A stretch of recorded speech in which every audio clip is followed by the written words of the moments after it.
Oh, oh, for fuck's sakes.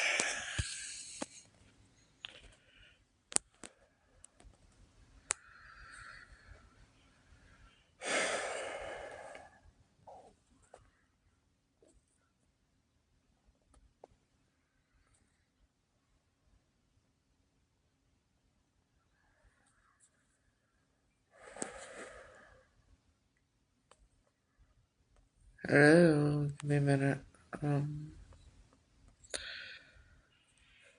Dang it.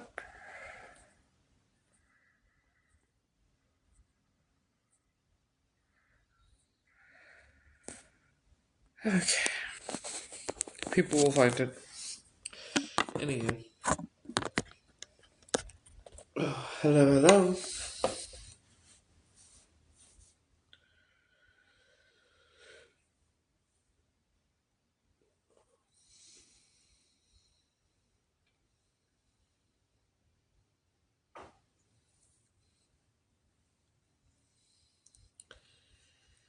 Hello, hello, hello. Hello.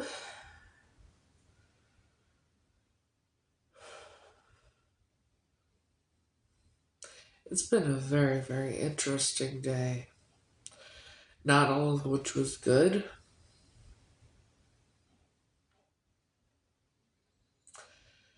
And I'm still like, I was talking to somebody earlier and, we were analyzing one of the pictures again. It's a picture of Sue and that baby.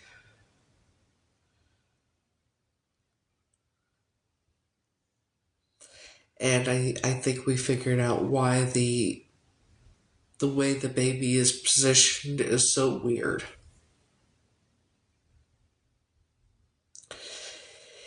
It is the same baby as the one with Alta and Howard. Um, but the picture. Okay, y'all remember me showing the picture where, or not Alta and Howard. Fuck. The picture of Joan and Jack with the baby, and the baby looks like it has bruises and birth defects. It looks like the right leg is missing from the knee down.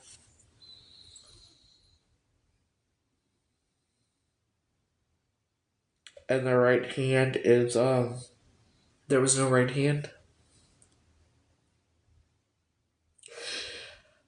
But in the picture with Sue, there's uh there's a hand or whatnot.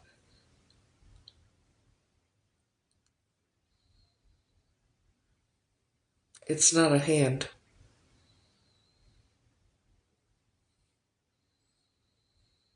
The baby in the picture with Sue looks like the leg is missing from the knee down, and the reason the right hand or the right arm where it's up close to the body to Sue's body looks so strange is because if you look closely at it, it's not a hand.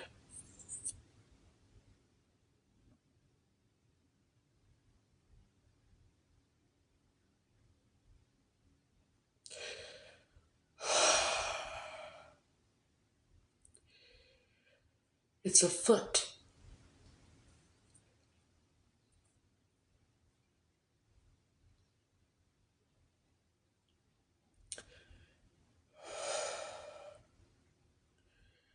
Now I know Val is medical, right?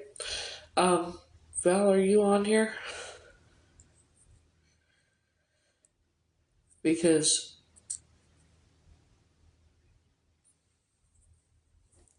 yeah,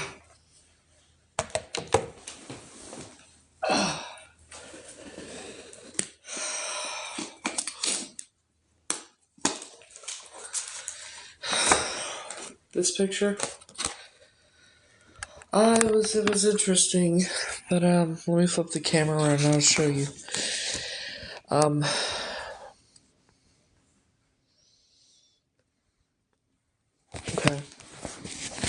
So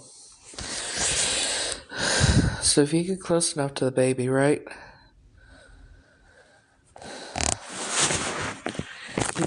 Shit. I just dropped the phone in the meantime. Okay. So you get close to the baby. Look how, right there, and then from here, this part of the right leg, the pants are just tucked underneath. This part of that leg is gone. See the baby's hand? The left hand? Right? It looks the normal hand. Up here, it's kind of baggier.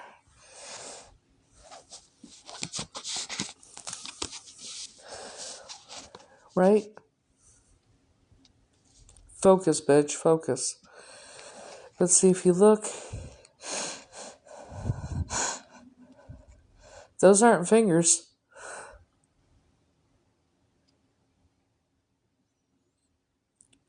Those aren't fingers.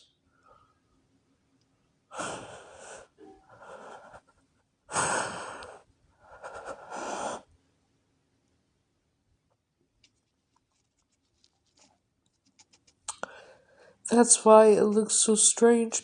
And we all said it looks strange. Because there's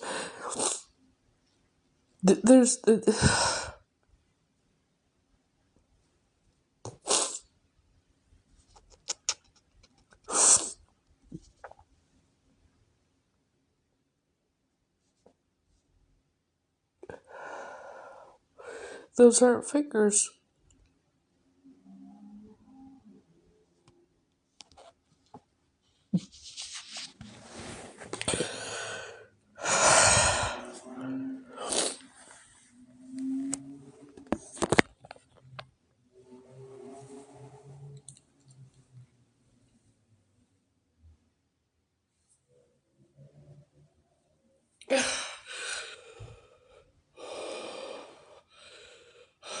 No. I was talking to somebody else. I was hoping Val was on here so she could tell me. Am I right? Those aren't fingers, are they?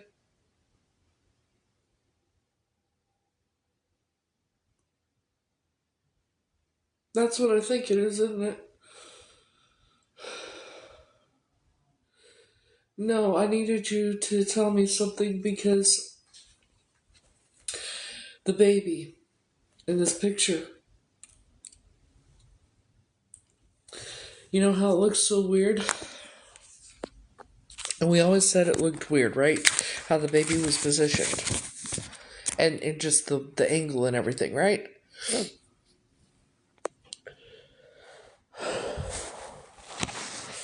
Okay.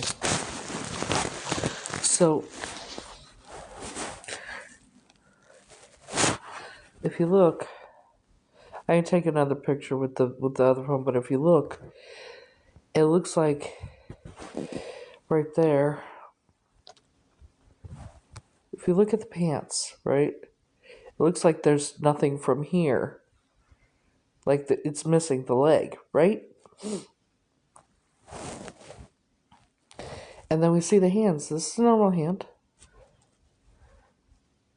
But then the reason it's so close is because it starts from about here. Where's the knuckles? For the look at this hand. This isn't a hand. Is it?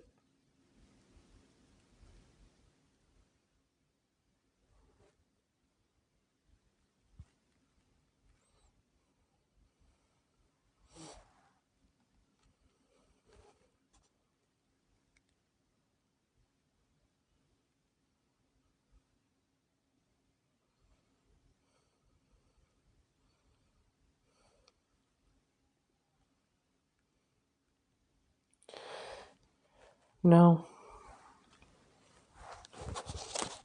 Because this is the same baby in the picture of with Joan and Jack. Where's the knuckles? And the way as close as it is, that we've always said that's not normal. The way the baby is positioned.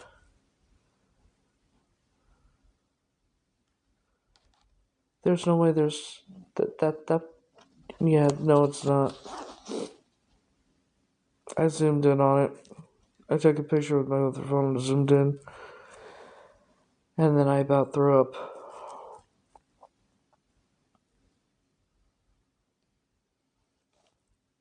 Because if it is, then where's the rest of the hand? If that's a hand, where's the rest of the fingers? Where's the rest of the rest of the part the fingers? And how's it this doesn't make sense. Look at there's no way. Where's the arm? Where's the fucking leg? No, it's not. No, it's not.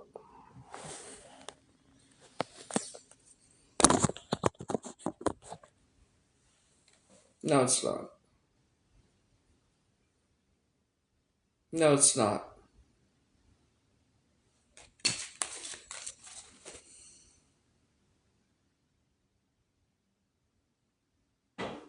Because this is the same baby as the picture in the picture with Jack and Joan, and there's no hand. So you want to give me that BS again?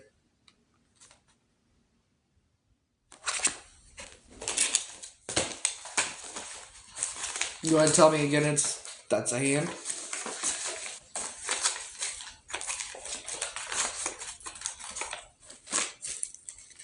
You want to tell me again it's a hand? Because I'm going to find that picture. Because that is not a hand.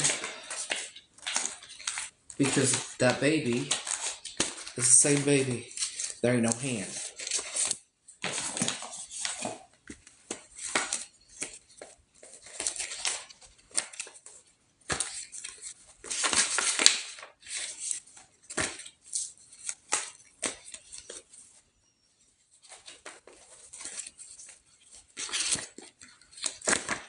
Yeah, there's a hand just like she was a woman, right? Gave birth.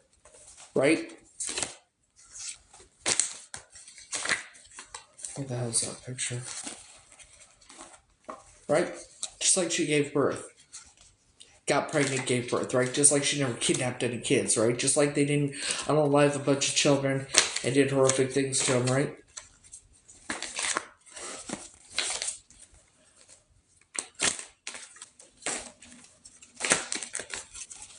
Keep going your fantasy. Thinking that it doesn't have, like... How's that picture?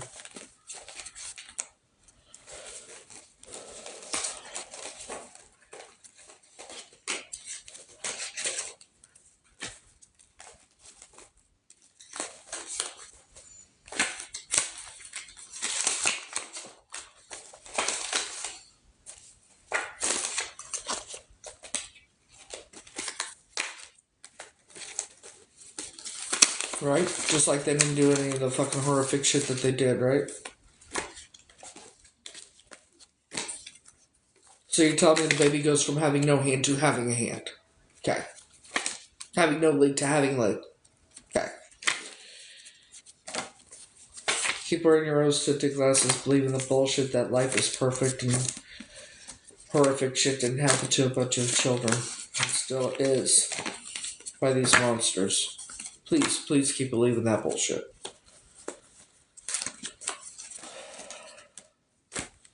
Because it seems to me that nobody's fucking mad enough about what happened to all of us by these fucked up monsters. Nobody's outraged enough. Nobody's mad enough.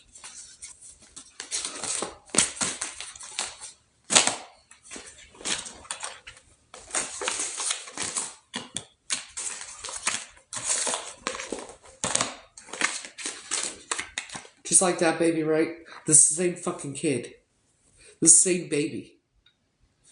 No fucking hand. Why do you think I'm angry? Why do you think I'm fucking angry? Doesn't take a fucking rocket scientist to figure that shit out. Why am I angry? Why the fuck do you think I'm angry? I have every right to fucking be angry.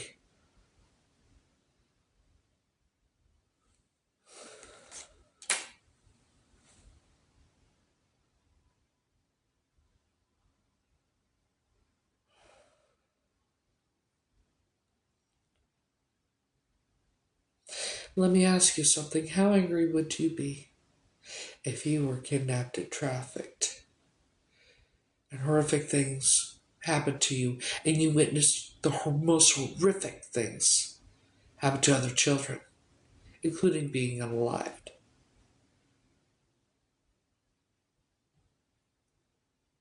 And the most torturous things happen to them. Tell me something. Wouldn't you be angry? And the memories that you do have that you've talked about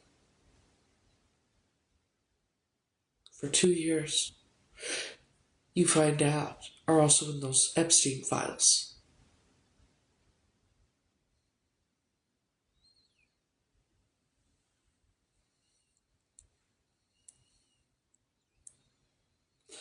I was kidnapped when I was a child and trafficked. And then, after surviving everything I did, kept in that fucking psychotic family.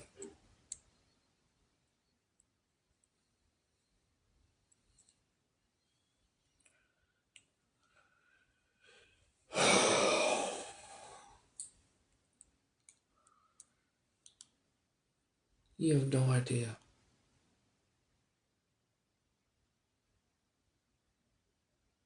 And I've had to record conversations between myself, FBI, police, and Center for Missing and Exploited Children because they don't do shit to help me. Because they protect them. The woman that I grew up knowing as my great grandmother, that fucked up called her grandmother Hayden.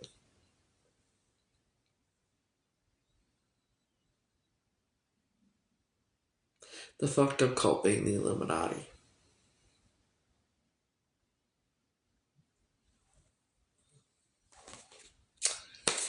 This child, that is not a hand.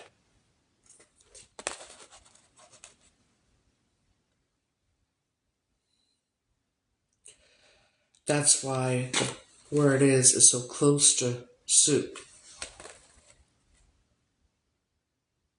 There's no hand. There's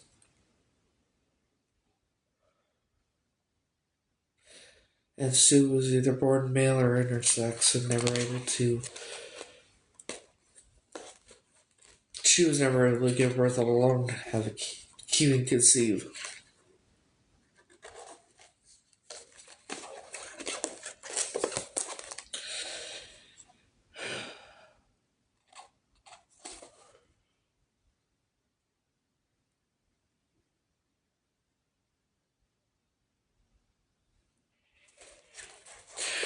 I grew up with monsters.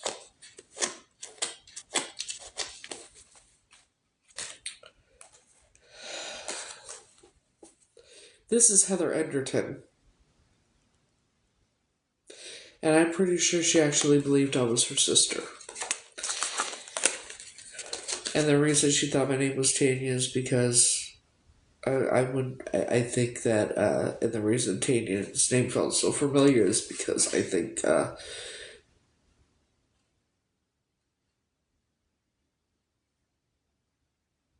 Tanya and I may have been kept together at some point.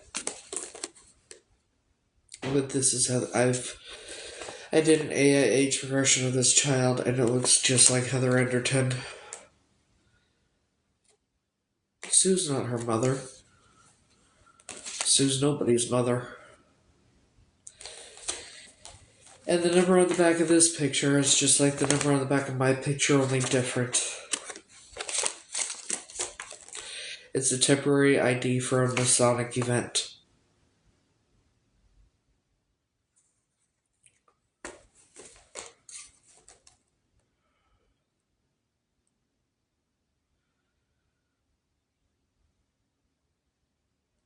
Hers was 13156 and mine was 18810.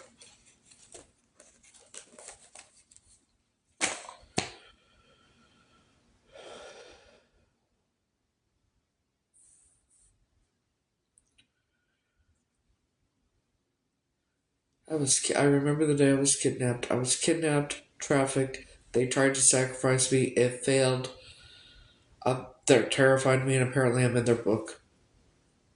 I've had an unaliving threat from a member from South Africa. Once he found out my legal name.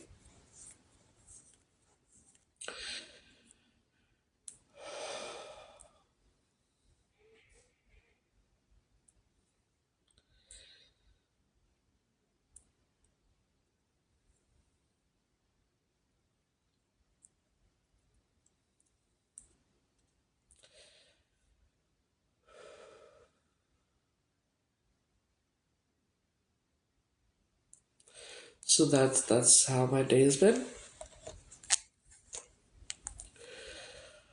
Other than that, it was okay. You know,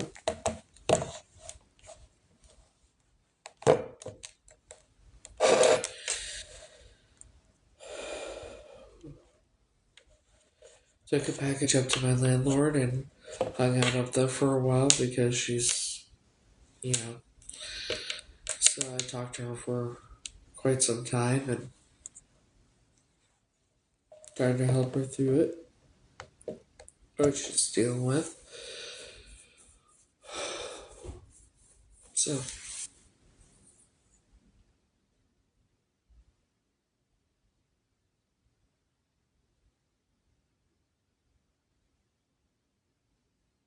but hey, you know, it's what it is.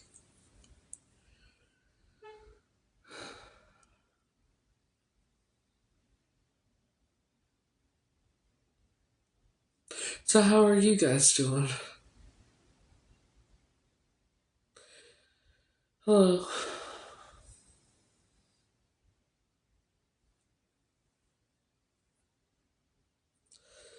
Welcome to my world.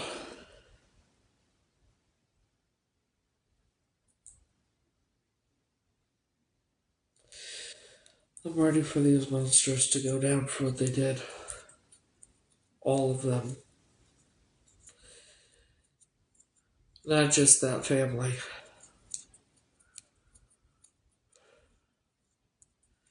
Not just that family. Every last monster. All those monsters that hurt those children.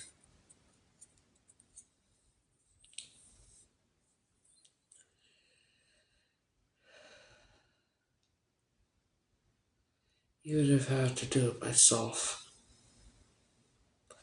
There's a reason they're terrified of me. I don't know what it is. But they know that it's coming. See, I even commented on a psychic tarot reader that I follow that one of the survivors that I was kidnapped, trafficked. They tried to sacrifice me, it failed. They're terrified, and apparently I'm in their book. One of the Rothschilds liked that comment. I commented on one of the main Illuminati pages. 100 and some odd thousand followers. Talking about Mother Hayden, being Graham, Altair, and Howard, all them. And that I was going to take them down, and they should read their book about Heather McCord and all that. They liked the comment and then unliked it, letting me know that they saw it.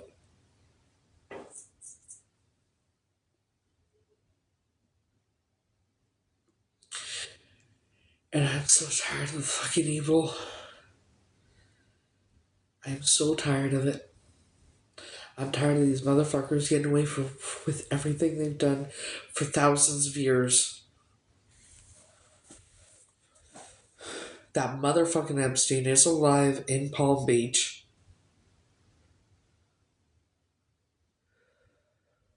Palm Beach Pete, give me a fucking break. You know, it's really easy to change your voice and make it higher, and you can talk like this all day long. It doesn't change your true identity.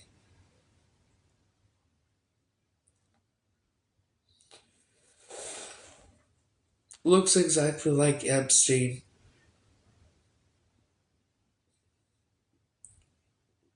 been everywhere Epstein was, even partied with Epstein. But you're not Epstein, and there's no.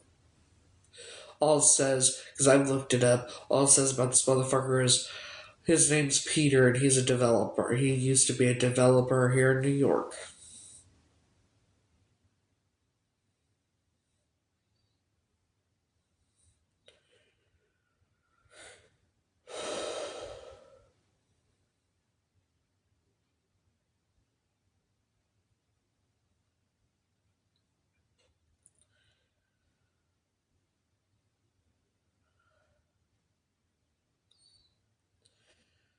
I am so sick of these motherfuckers getting away with everything they've gotten away with and continue to get away with, all because they have money.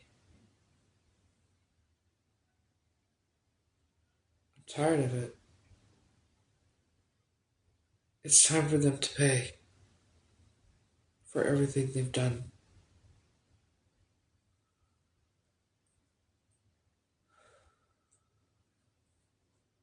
Every last one of them.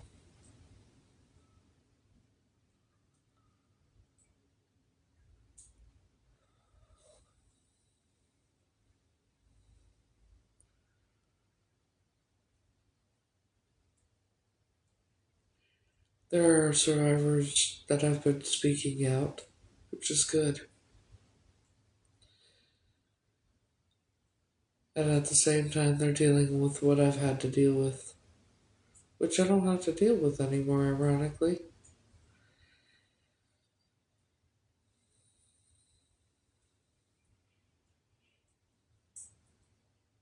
It's very interesting how it all stopped.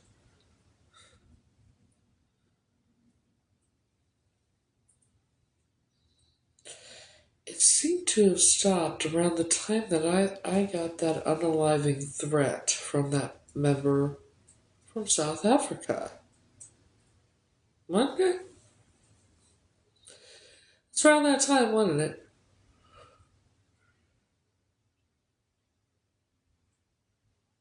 Then he learned my name, my legal name. And that's when his tone changed. And I took screenshots of all of it, the whole conversation.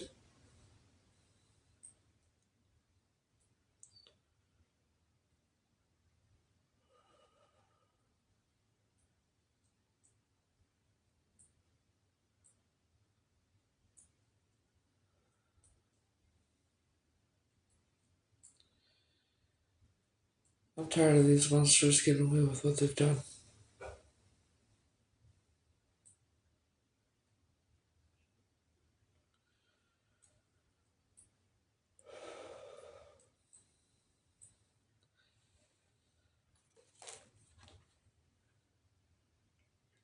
I want to know where she is. He, she, it. I want to know where this person is.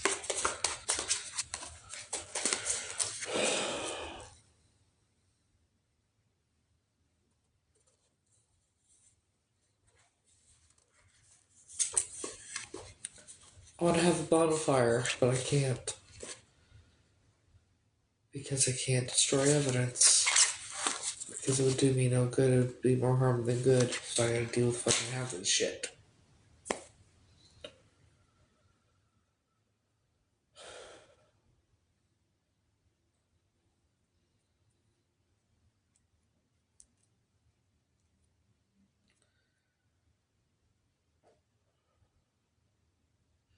While I'm remembering things little by little every day. And having to deal with the fucking shit of remembering. The most horrific shit.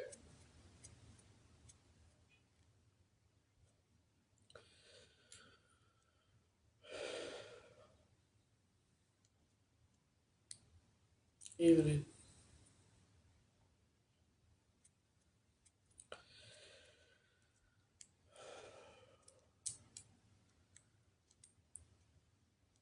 Those scars on my leg, I'm wondering if they're even cigarette burns because they could be something else. because these people get great joy out of torturing children. Fucking monsters.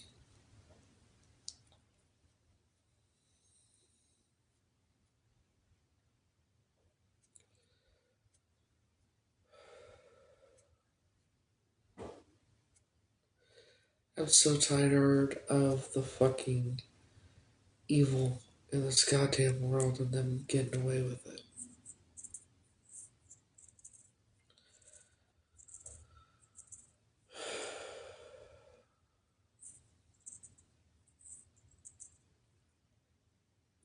When I was a child, I was kidnapped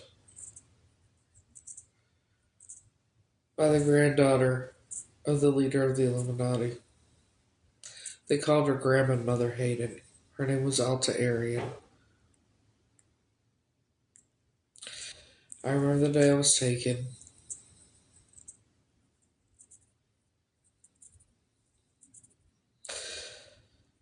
I remember a lot of shit. And I wasn't the first child that was taken. But the person I grew up knowing as my biological mother was born intersex or male. 5'8" to 5'10". Ring size 11. Shoe size 10 in men's. No monthly cycle. Didn't have to shave her face or her leg or on her arms or her legs.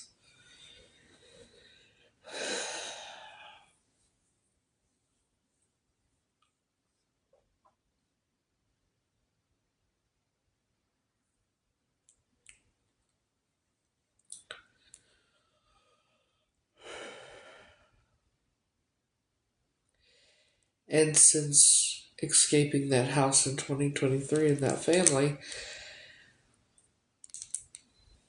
and then finding out I was kidnapped. Once you find out you were kidnapped, that opens the floodgate of memories that you forgot, but it's slowly but surely going to come back. And then you start at a point, then you get to a point where you start remembering little by little things daily, and you don't like it because it's horrific and it makes you want to throw up.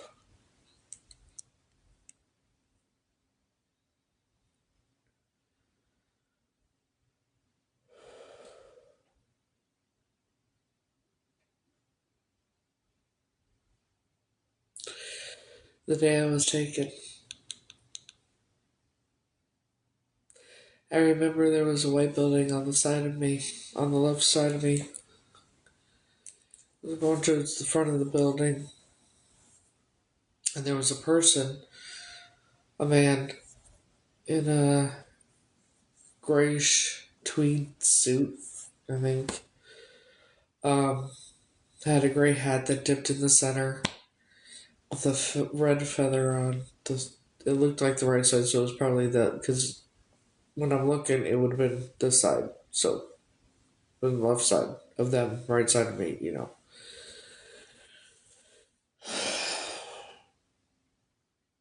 They had an orange safety sucker. Fuck no, I'm not gonna be. No. There's a lot that I've gone through in my life, and I don't trust doctors, therapists. When they're able to get you put on 30 different prescriptions for things you don't need, where you're taking 100 pills a day because you're prescribed that, and you're sleeping 23 out of 24 hours a day. No. I can't trust doctors here. I can't trust law enforcement. I can't trust anybody. I've recorded conversations between myself and FBI and police and Center for Missing and Exploited Children. They won't do anything to help me. Exactly. I'm the only counselor I trust. I've been told I could be a therapist. There's nothing mentally wrong with me except CPTSD and anxiety.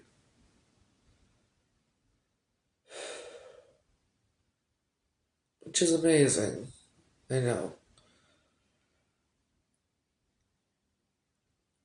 I've dealt with a lot of fucked up shit since escaping.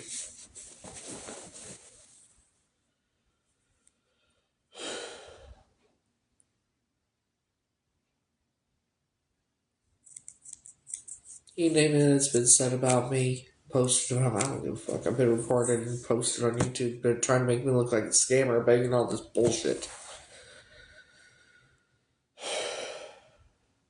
And I'm nothing of the sort.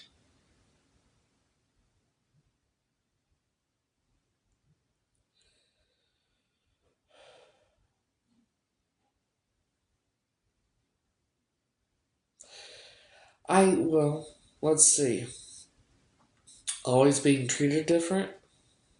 Um, when you're a child and you're laying in bed and you're questioning, why is it when they say your name, because legally my name would be Heather, why is it when they call you by your name, why does it feel so weird? Do other people feel weird when they're called by their name? When people call them by their name? If Heather's my name, why does it feel so foreign to me? Why do they treat me so differently? Why do they hate me? Why? I mean, I don't look like them. I don't act like them. I'm not anything like them.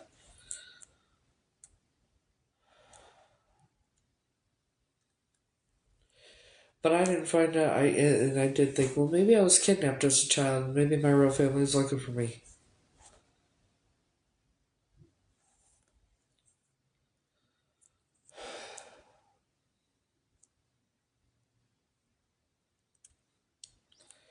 1990 was the first time I remembered the person in the gray suit. When I ran up to them, they had an orange safety sucker, and they handed it to me and picked me up, and then I put it in my mouth when they were picking me up. And the last thing I remember, they had short, dark hair. Next thing I remember, I woke up in the back seat of a car with bench seats, and they were tannish, goldish, beigeish color. There was an ashtray on the back of each side of the front seat. Sue, like if I was laying down in the back seat, the I was looking out the window, so if it was an American car, it would be the passenger side.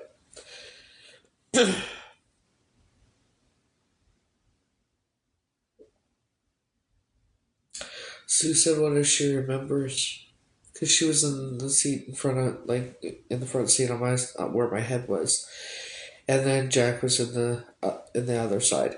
And he said, "Don't worry, she won't remember. She's so young. Just take better care of this one than you did the others." She said it wasn't her fault. She turned around, the baby fell. He said he didn't believe her because the first time they started arguing and then he hit her, and that's the last thing I remember. Until I was running away. And I got up to the elementary school. Before I could get to the doors, Sue's sister Linda caught up with me. She's the one that adopted me in 1990. Me and Brad. She caught up with me in the car. Because so I don't remember getting out of the house. I just remember running down the street and running up the street. And I crossed a busy street, and I ended up at the elementary school. When she caught up with me in the car, she got me in the car. She beat me on the way back to the house, and then it continued after getting me in the house. And the next thing I remember after that was being standing in the back of the shower in the tub with their brother at the front of the tub messing with the water.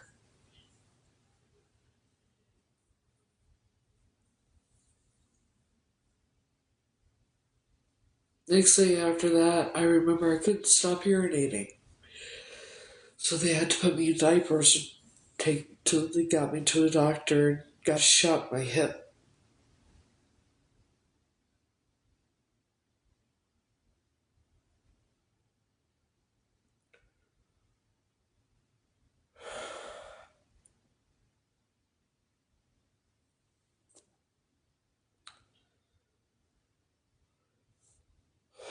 When I woke up in the back of the car, I remember it was really hot and I was sweating and it was very, very bright.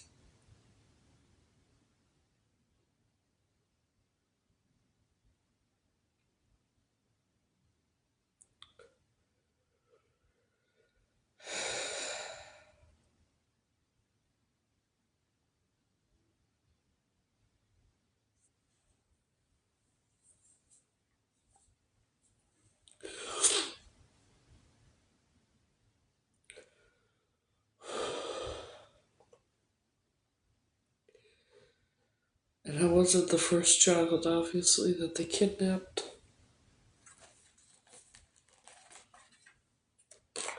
This one was.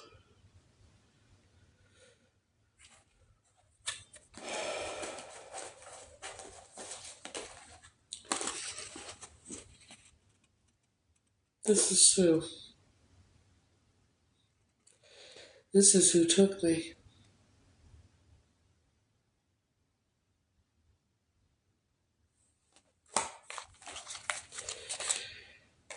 And him.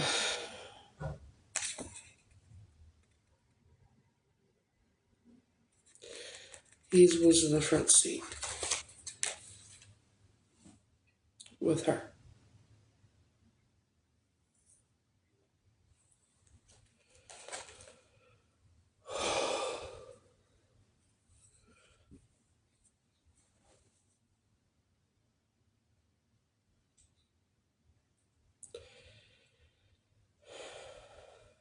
There's a lot of there's a real big possibility I might very well be Catrice Lee, but I gotta go do a DNA test to find out for sure.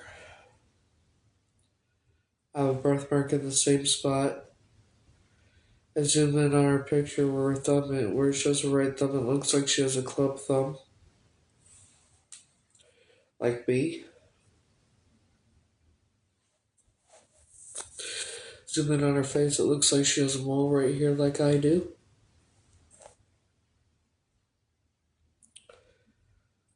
She looks just like the suspect.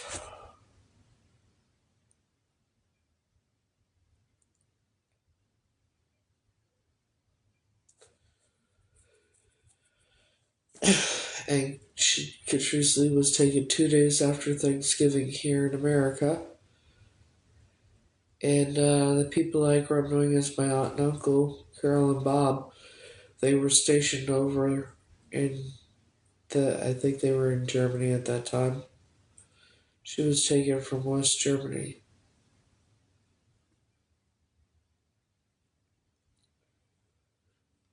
Yeah,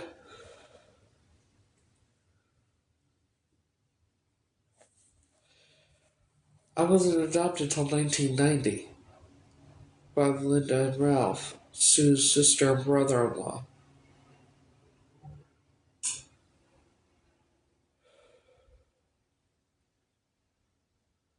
So we went when we were living in we were living in Indiana at the time, and we went back to Iowa to be adopted. That was odd. I didn't. Why would you have to go all the way to Iowa to be adopted, especially when he was Sue? They adopted me from Sue. I grew up knowing Sue was my biological mother.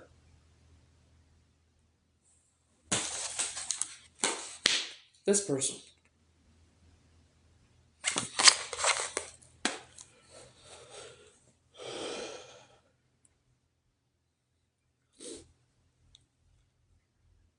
Oh no, you think it's just Sue? No. See, the judge that granted the adoption is the same judge that performed the wedding ceremony for Lynn and Ralph. This isn't just that family. This is much, much bigger than you could ever imagine, and much more sinister. Remember a long time ago, I said, think of the family from the Texas Chainsaw Massacre and the family from House of Thousand Corpses. Combine those two, that would be them, but they're more prominent. Only they're more prominent and know how to hide it. I didn't know how accurate I actually was, only they're more fucked up in the head and do more horrific shit. Well, now I'm thinking House of Thousand Corpses know about the same. I have scars about that far from my hoo-ha on my upper right thigh.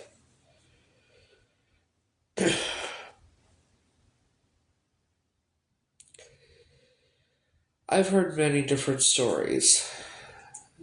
Supposedly, she had to have surgery because she supposedly had cysts on her ovaries, which would have been is obviously a lie because she didn't have any. She was either born male and raised as female, so they could continuously kidnap children, or she was born intersex, one of the two. In 1972 and 1973, she was on public assistance, when she would have been 12 going on 13 in 1972. That's when you hit puberty, approximately, right? Especially about that time for boys. Now, if a boy hits puberty, right, what happens? Well, if you're raising that child as a girl, you're going to have to take care of that because it's going to be very noticeable, don't you think?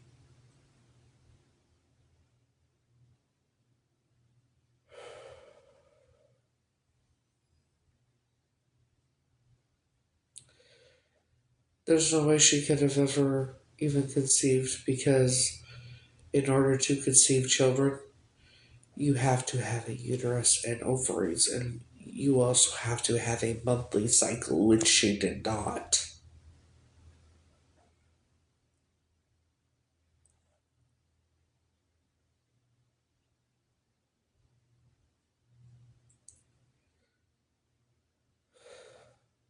And I took care of her, and I protected her.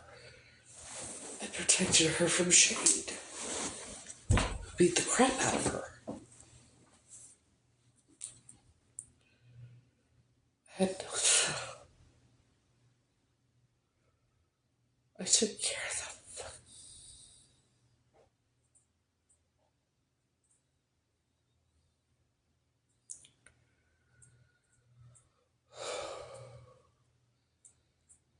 And she's still very much alive because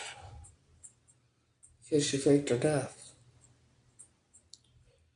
That's what they do.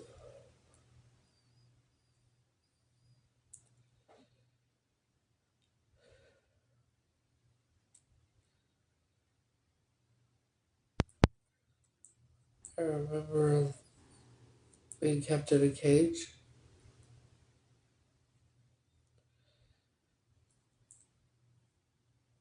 I remember quite a bit.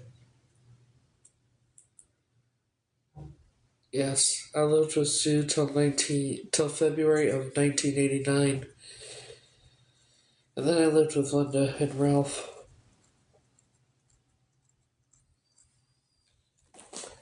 And I was basically hidden in plain sight. And I'll show you here in a minute once I find the fucking picture. I want to fucking have a bonfire so goddamn bad it's not even funny. Oh, where the hell is that picture? It's here somewhere.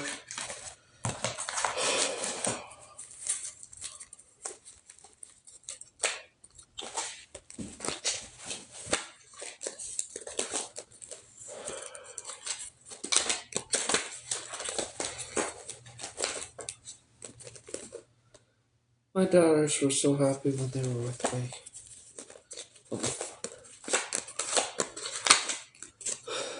They ruined my life, they ruined their lives.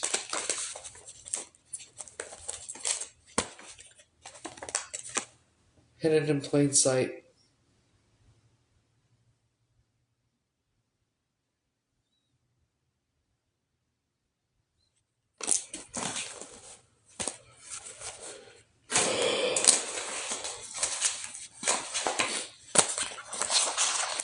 They claimed this is me. They claimed this is me. They claimed this is me. Now, this child here is most likely Heather Enderton in age 2. Right? According to ChatGPT, this picture I would have been age 3 to 4.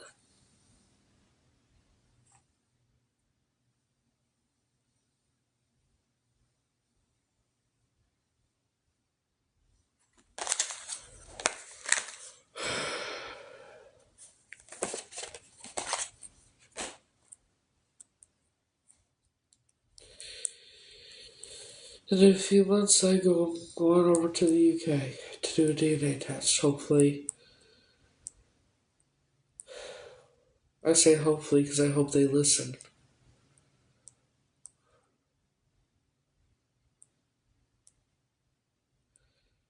Because I can't get help here.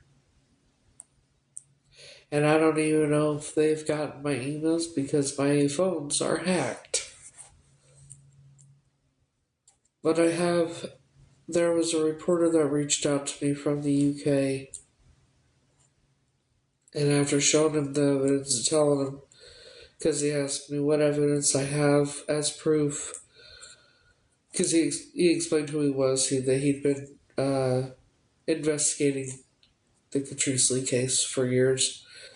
He asked me what proof I had of who I was who I say I was. And I said, not once did I say I'm for sure her. I said there's a lot of reasons to believe that I may very well be her. I told him about my birthmarks and everything, and I sent him pictures. I said I was going to send him pictures and everything. He said, yeah, the more evidence, the better. And so I sent him I sent him this picture. I sent him the picture of Sue. I sent him the picture of Jack. I told him about about running up to the person, the orange safety sticker, what the backseat, what the car looked like on the inside. When he saw the picture of Sue, he's like, "And you thought that was your biological mother?" I said, "Yes." And I went on, and I also sent him the picture of the birthmarks I have on this side. They're not mentioned about any other birthmarks, but that doesn't mean anything. A lot of times they won't release everything about what the physical features like that. So I have these very distinctive birthmarks, markings, I don't know. One's a heart, one's a star. It goes a heart, a star, a butterfly or a flower, and then right underneath there's like a fish or a rabbit. Something like that. Um,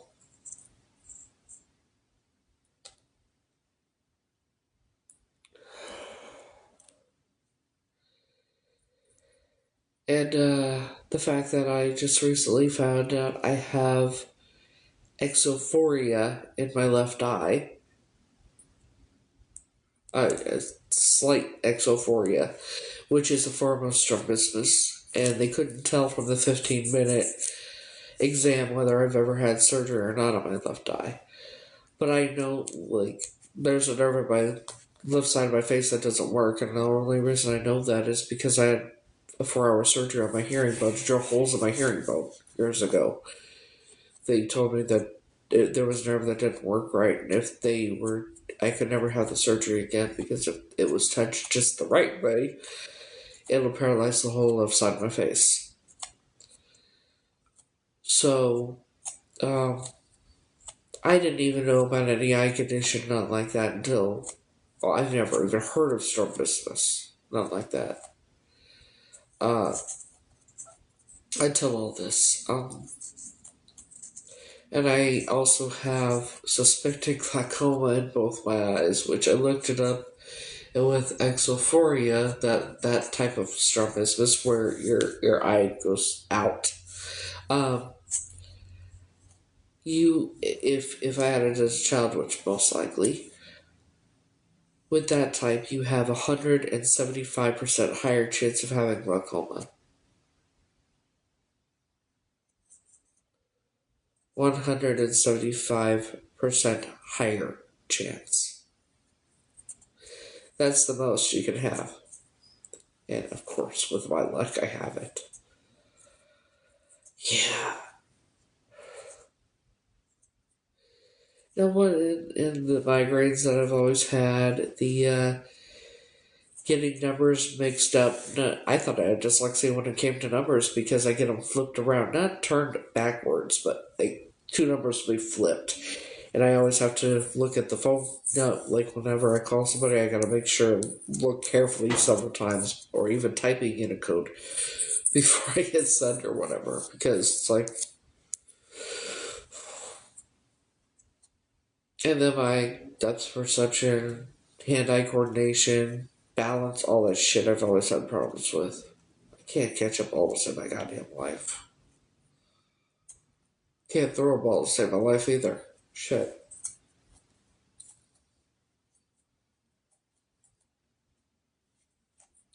We have detected inaccuracy. How the fuck did they detect that? Fucking morons. We've detected inactivity. No, the fuck you haven't, motherfuckers. Yeah, I'm physically, mentally, and emotionally fucking exhausted. I need a goddamn vacation.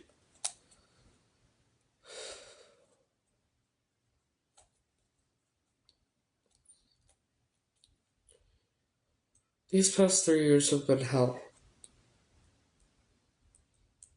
Dealing with, not all of it, but it's been hell dealing with fucking morons and psychotic people. And having to feel like I have to defend myself and prove everything repeatedly. It's fucking exhausting. Hell, I have seizures from trauma. I don't even have epilepsy. I have seizures from trauma that I've experienced. I have old fractures and shit in my ribs been fractured and shit that had never healed properly. The doctor thought I was being physically abused at home because of it. And because of it, I don't remember it ever getting rib fractures and shit. Most likely from childhood, they said. And then my fingers, I don't know if that's from birth or whatnot, but my fingers curve like that. I don't know if it's from birth or if it's like, or if my toes too. Like I said, I don't know if it's from birth or if it's, or something they did to me. But yeah, I have scars about this far away from my hoo-ha on my upper right thigh. They could be cigarette burns, but I'm guessing that they are probably, because there's three of them, they could have, I don't know.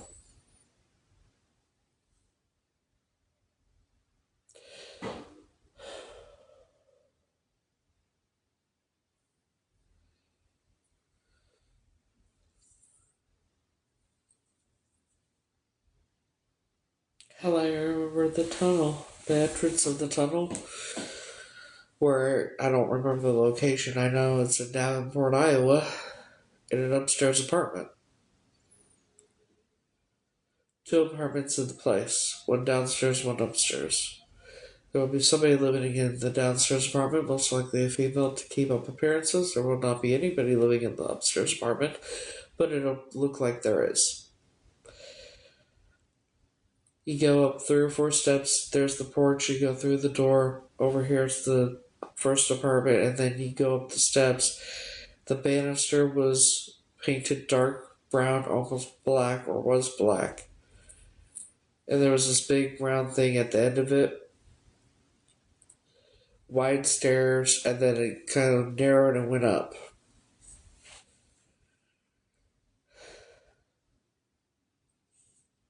I don't remember much about the inside of the apartment except the bedroom that I was in.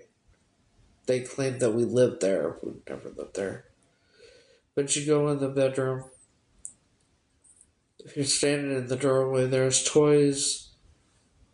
If you look to the left, there's a bunch of toys there. A little play area there. You look to the right, and right smack dab in the wall, perfectly centered, is the canopy bed. If you look straight ahead, a little curve a little bit like that, there's 3 or 4 steps going up, and then there's a landing. Now go sit on the foot of the bed, in the middle of the foot of the bed, and you look up. Your directly eye to the door. There's no dresser, no kids' clothes. But you open that door. I don't know how I survived, but I didn't get out of that. I didn't get away from them until the end of January 2023.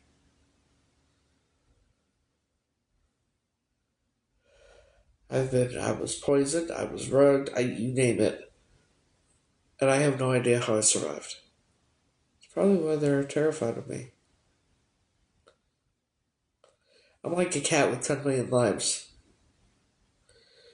Um, but you open that door. On both sides, both walls, there are religious paintings like you would find in a Sunday school classroom with very bright colors.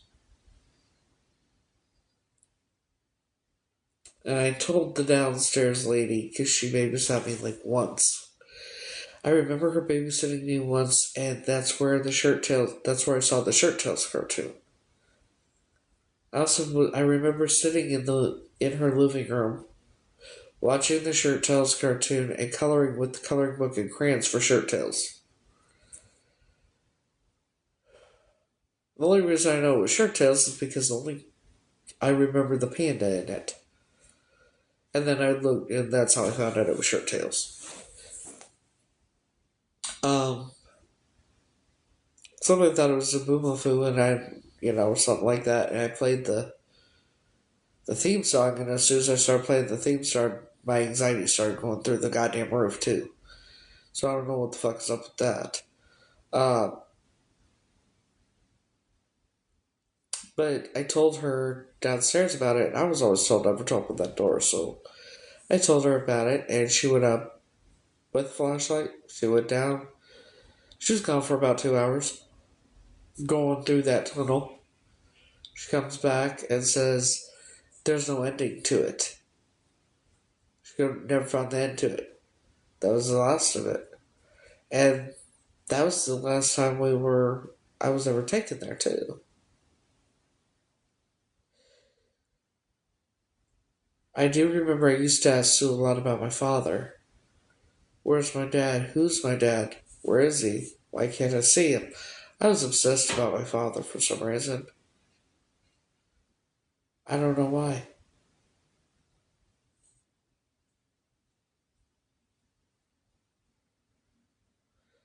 Sue didn't want children for children. It wasn't because Sue wanted to be a mother or nothing like that. Sue wanted, I think she wanted like a living doll. A child that she could play with, but not realize, didn't want to take care of it.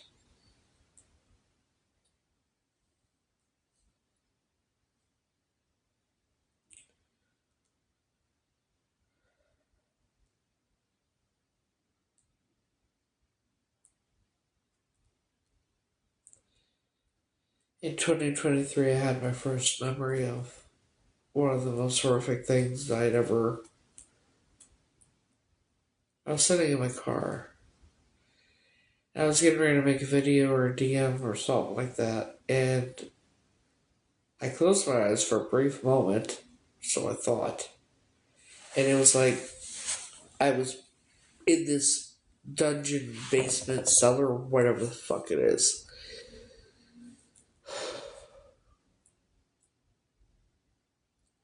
And that's the place where the pillars and with the torches that were lit and the 3 fireplaces.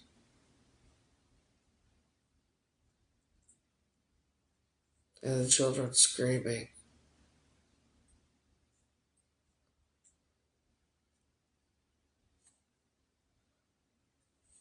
That shit they were doing.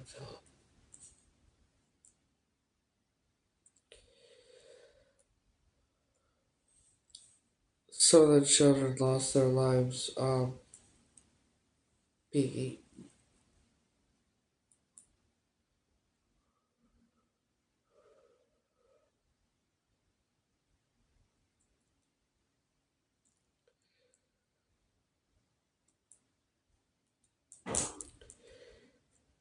I've talked about this stuff for a year and a half, 2 years, and then come to find out the shit's mentioned in those goddamn files.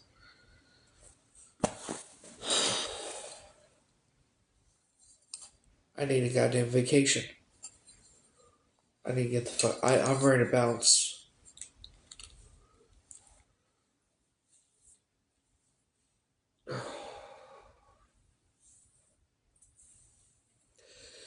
I'm ready to bounce. I need to go somewhere where there's a fucking beach.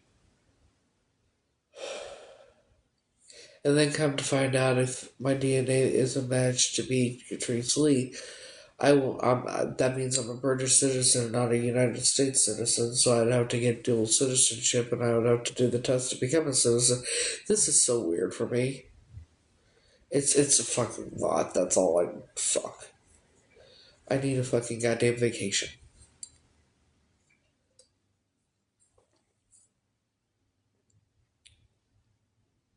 Actually, I know what I need.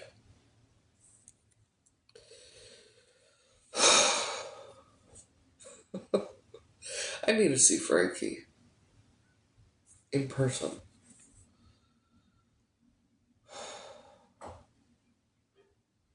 Because the only thing I really need is one of his hugs and him tell me everything's gonna be okay.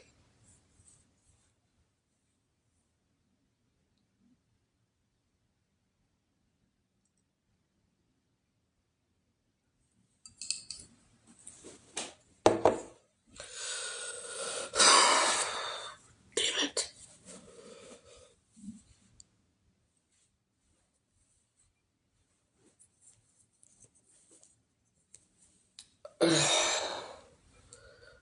United States. If it turns out I'm Catrice Lee, I would be a British citizen, not a United States citizen. So I would be living in the UK, a country I've never been to. These country I've lived here 40 or whatever, almost all my life, and I would come here as a tourist. Like what the fuck, you know? like Sands of the Hourglass. It's one of the days of my motherfucking life.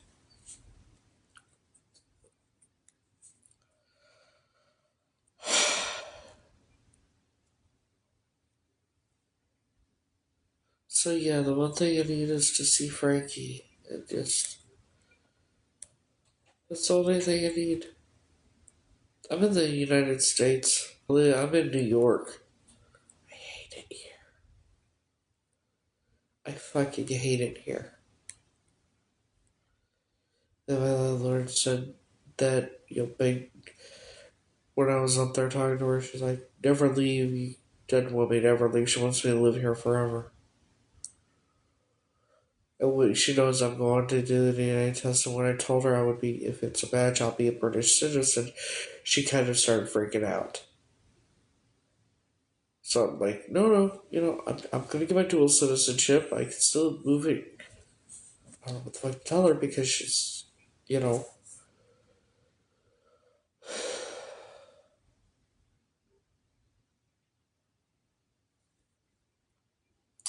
See, there's only one person in this whole world I trust. Oh, so now you want to come on as a moron? Right? Right? You're a little late to the party. You're a day late and $1 short. This is a rerun for you. You might as well move the fuck on. And for the record, when a reporter reaches out to me asking me, and I give him the information that I remember, and I send him pictures, And he tells me, have you contacted Operation Butte because that's your first port of call? That kind of tells you something, doesn't it?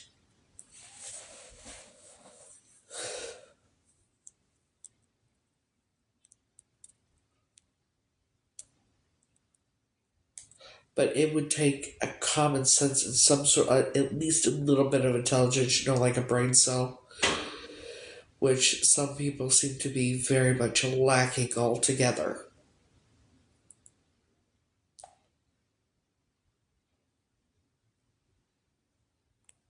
Completely.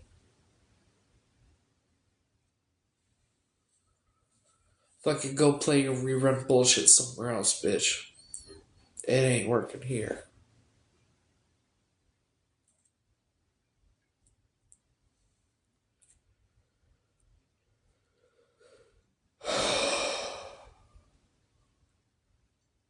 Headed up to fucking here.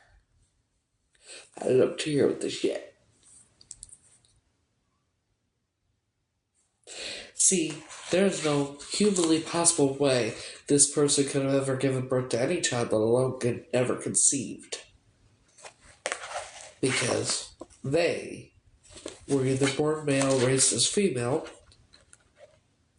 or born intersex, raised as, and they chose female, and impossible for them to ever conceive.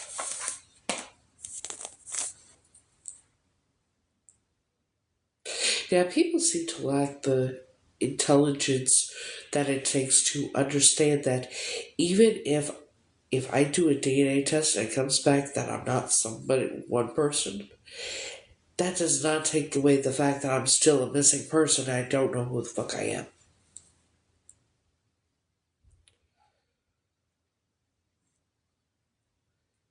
Well, I'm working on that. You gotta find a place and that kind of thing. Okay? I hate New York. Okay?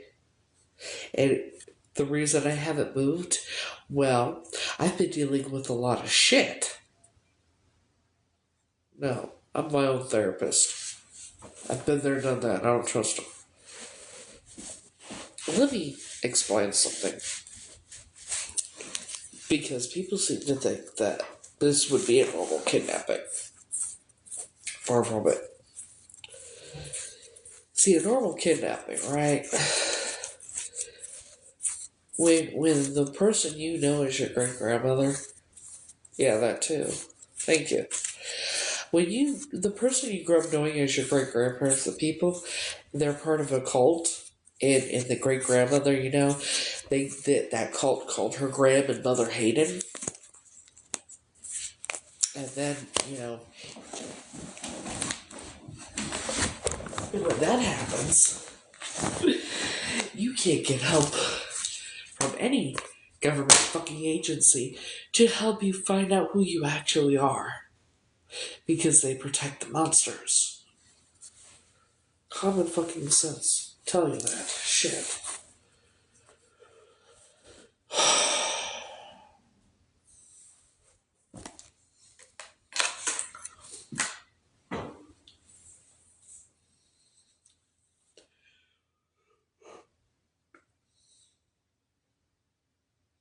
I don't understand what people do not understand.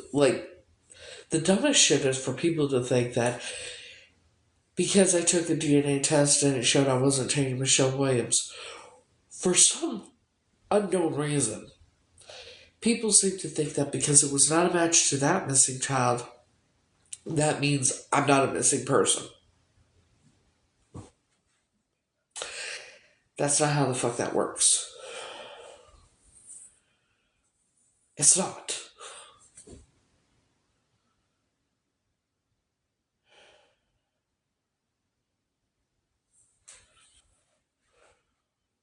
Fucking people on here worshiping the ground and someone who unalived their mother, but yet tormenting someone who's a survivor.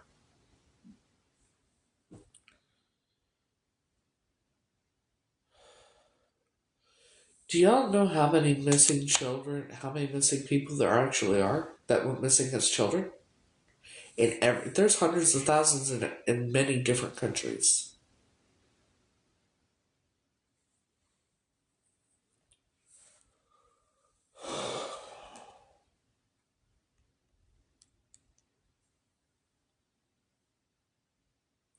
Hundreds of thousands.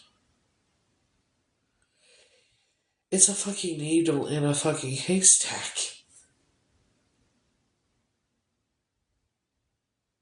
It's already been confirmed that I'm not Heather, which is why I changed my name on here to Grace. Or my main account, Grace Marie. But yeah, it's been confirmed that I'm not Heather. So the person that I grew up knowing as my biological mother could have never ever given birth, let alone conceived a child.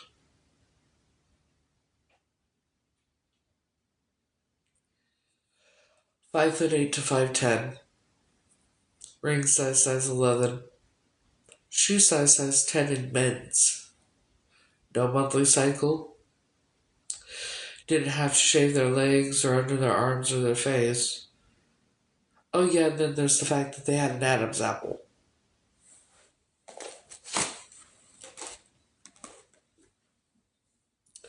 Right there, you tell there's an Adam's apple.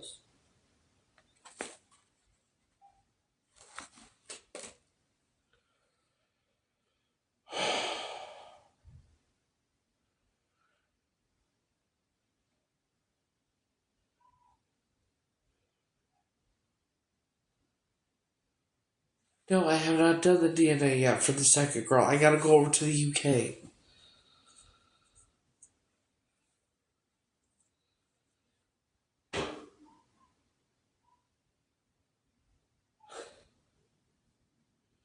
A paternity test, not maternity. I'm not changing Michelle Williams. I'm wondering what people are not understanding or comprehending.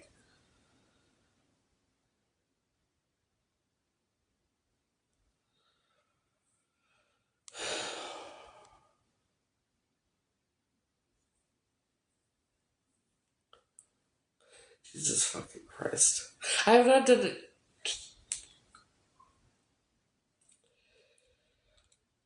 Here's where I'm at with this shit. Okay? I don't know.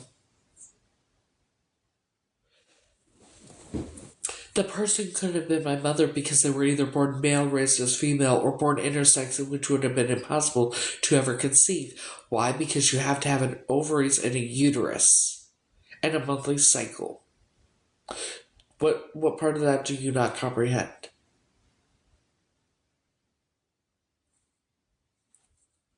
I'm intrigued on what part of that you don't comprehend.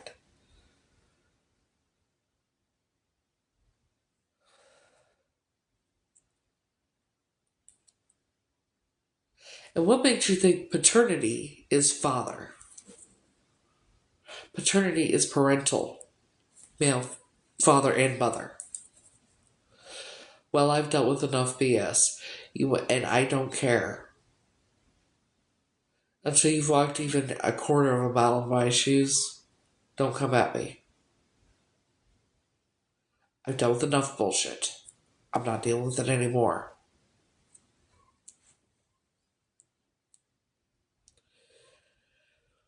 There comes a time when people have had enough.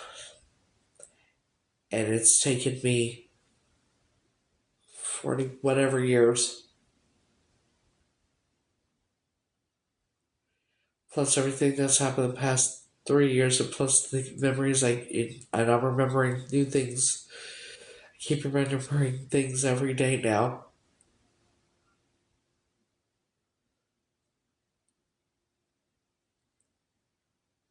And having to deal with the fact that I grew up with fucking monsters.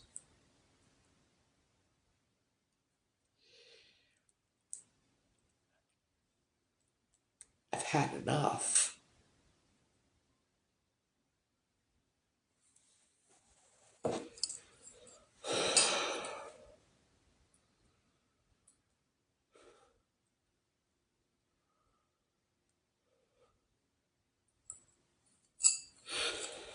Um,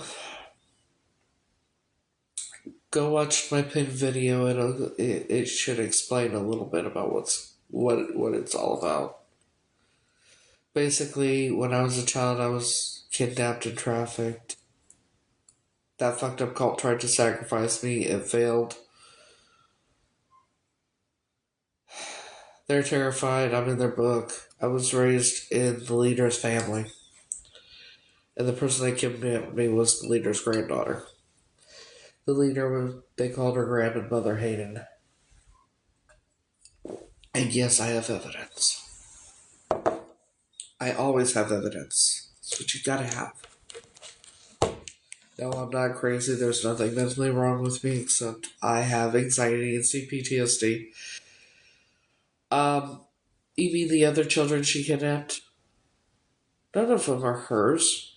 She's not even born a female. The one that is younger than me, his legal name is Brad.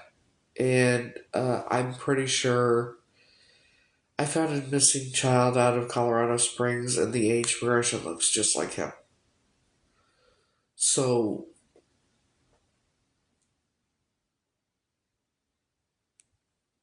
and I don't know where Shane would have been from, but he even told me that he was kidnapped. He thinks he's from Argentina or something like that. And he seems to think he's 10 years older for some reason. Anything's possible at this point, I don't fucking know. But I grew up knowing him as 10 years younger than me. But if he is right, he actually looks older than me. So does Brad. But if he is right, he would be older than me. Shit. But like I said, these people are, like, you never know what to believe with these motherfuckers. Well, let me show you exactly what this is all like.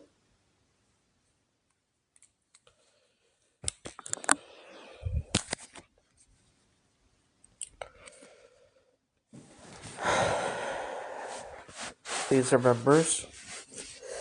By the way, the elite are not the not the higher ups, by the way. The higher ups are like doctors, lawyers. You know, they'll claim to be middle class. They'll pull it off too. These are members. That is Stella Hayden. She is Alta's granddaughter or mother. I do. I remember the day I was taken. I don't know. That's what's weird. I do have a couple memories, but I'm not sure where they place in. I'll tell you about that in a minute. Mohassen called her daughter to Makana, Alta Aryan. Sister of the Eastern Star, Alta Aryan. Some told me to take these pictures before I left that house, and I didn't know why. But I did. To all free and accepted Masons on the face of this earth. Howard W.M. Aryan.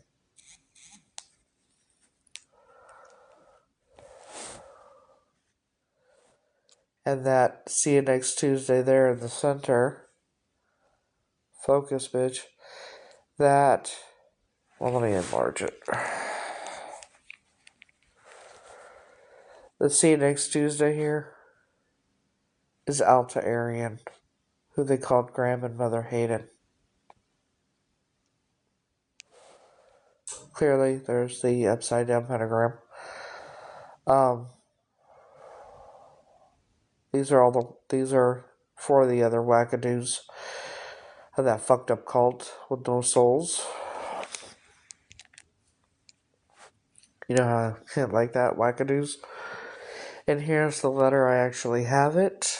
I can even read it again. But, focus. October 14th, 1957.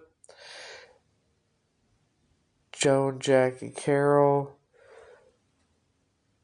Graham, Mother Hayden, and above it, I didn't get in the picture, but I do have the letter that it shows it says Alta. Let's go with this.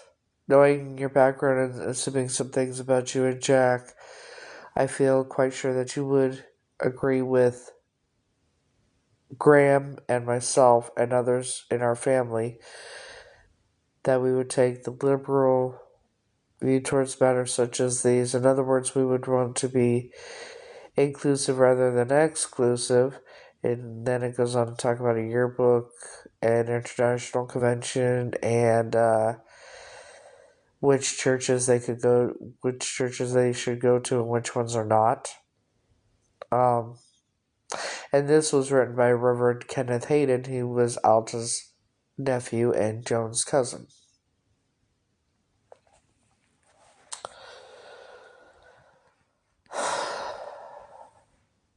Oh, and if you remember right, learning in school who was the most famous couple to come around the Mayflower? John and Priscilla Alden. Alta Arian is the great granddaughter or whatever of John and Priscilla Alden. I wonder why they were the most famous couple. For what? What were they famous for? But yeah.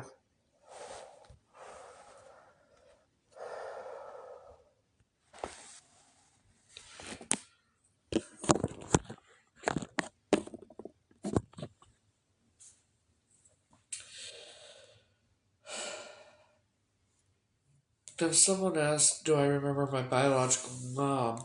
Are you talking about who I grew up knowing as my biological mom or my actual mom? My actual mother or or the person that kidnapped me? Which one? I have a few memories that I'm not sure where they fit in. Okay, so one thing I remember is being in a car seat, the back seat of a car, and I know it was a car seat because I was facing the back end, and I could see out the back window. And I know there was a child that was older than me, and there was a man and a woman in the front seat. The man was wearing blue bell bottoms. I think they were blue, and he was wearing a wife beater tank top. He had like a shaggy cut haircut, I think, something like that. And the woman was wearing a brownish floral tank top with brown bell bottoms that matched. And it was a roadside motel. It was brick. And I know there was a flashing vacancy sign in the office window. Because the reason I know it's a vacancy sign is because it was flashing. What other flashing sign is there?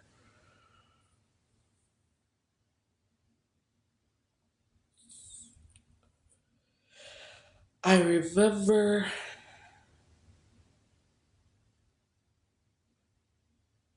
sitting on a bed with a woman, and I don't remember her face. She had shoulder length hair, kind of curly. I vaguely remember her face. I don't really, though, because, little. Um, she seemed to care a lot about me.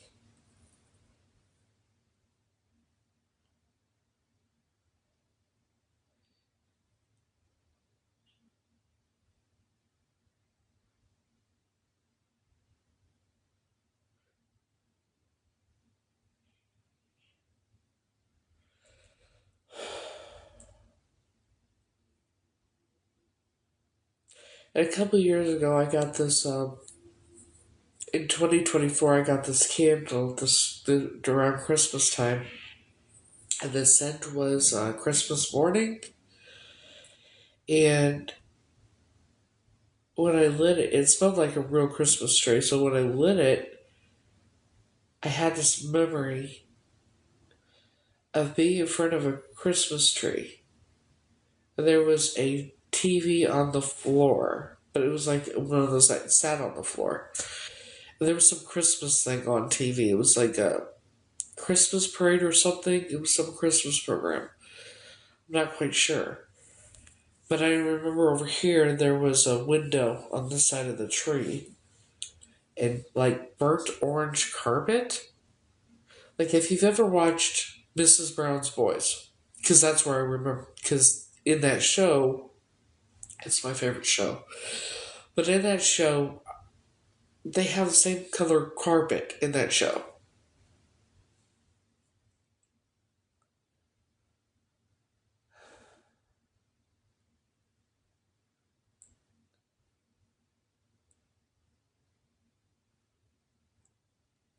And I also have this perfume. See, I get perfume from the Fern, which the only way you can get this perfume is to get on a waiting list. And then it comes out every during the equinox and something else. It comes out 4 times a year. So winter, spring, summer, fall. Okay. I got one for Christmas. The winter one. It's something about that perfume seems very very familiar. And the only place you can buy they make it they make it once. They don't make it repeatedly. It's always a new one. But this particular set, and the only place you can get them other than being on the sweet list and being part of the thing, is London. London. So this particular scent, I don't know, but it's very. It seems very familiar and it seems very comforting. And I can't put my finger on why, and I don't know why.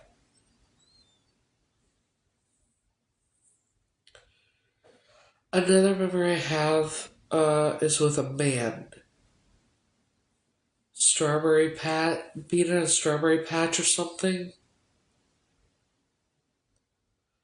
Um, I remember there was a tree and we sat on a bench. He seemed very loving.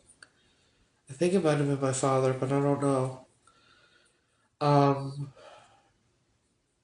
I also the memory I have where I thought was Alton Howard's house. I don't think that was it because I looked up the address that I have that newspaper. That wasn't it because I had like where I thought the memory I have. There's a carport, like a two-car carport, not a garage but a carport. The house was white, had a big backyard, had lilac bushes. And I remember because I love lilac bushes. I love lilacs. And I love the smell of lilacs. It has something to do with that place, though. I don't know. But I remember also I have a very cloudy memory of a place where there was orange shelving. Like, probably a store of some sort. But there was orange shelving, and I don't know. I don't know.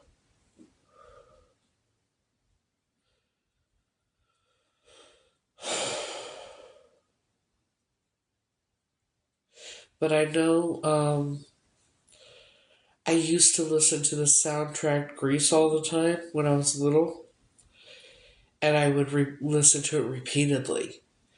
And Sue got tired of it, and she broke the record, and it destroyed me. I don't know why I was so upset about this record being broken, but I was devastated because I listened to it on repeat, and so she bought me a new one. I ended up being part of that family in 1986. Between the time I was taken and then, I just have glimpses of memories.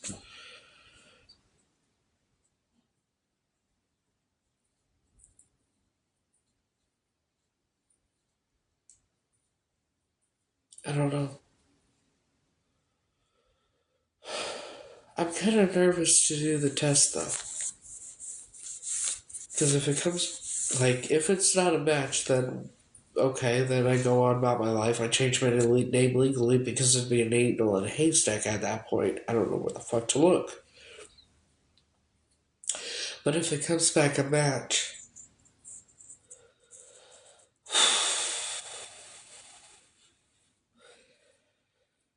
that's kind of terrifying to me.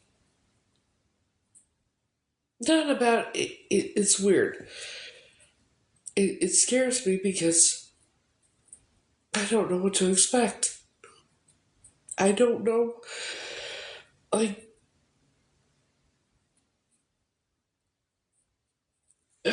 shit. When the family finds, like, I know they know about me. That's stupid. I know. Yeah, they do. Um, I have a theory that that's why the reporter reached out to me. But I'm glad they did. I'm glad he did. Um,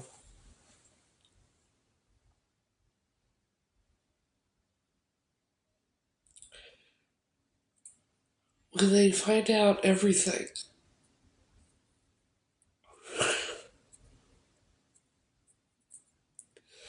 I don't want them. I, I don't want to hurt them.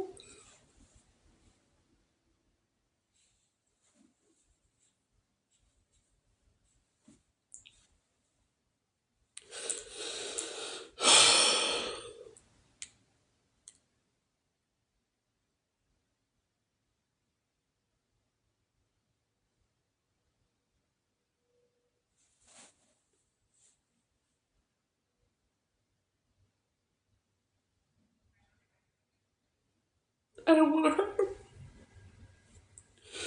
And I know it's gonna hurt them when they find everything out that I've been through.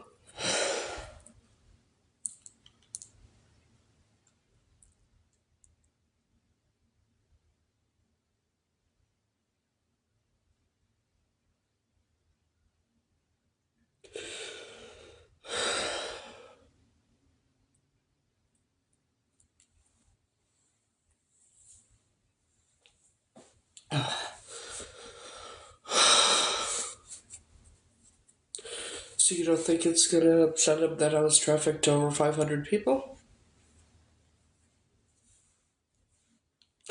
And almost unalived so many times it's not even funny?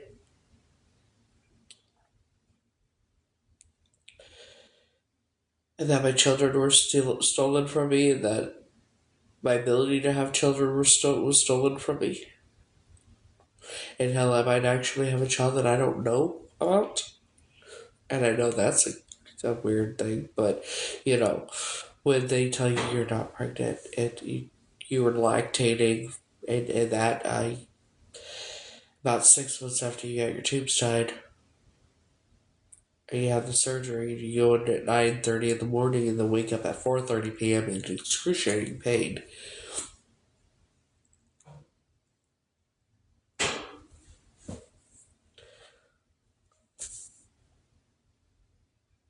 Yeah, I hope you're right.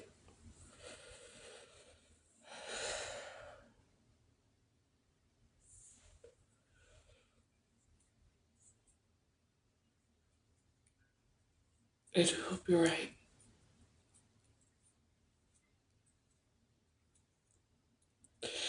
You know when I told Linda, I asked Linda finally in 2022 about the person and the man and the safety sucker, and that when I mentioned it, she turned pale and said it never happened. It was my imagination.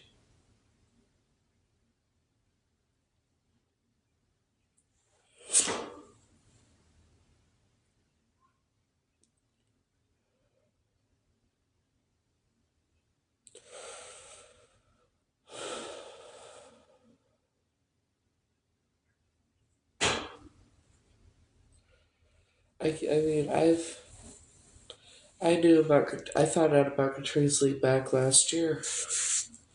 About what? Uh, May or June,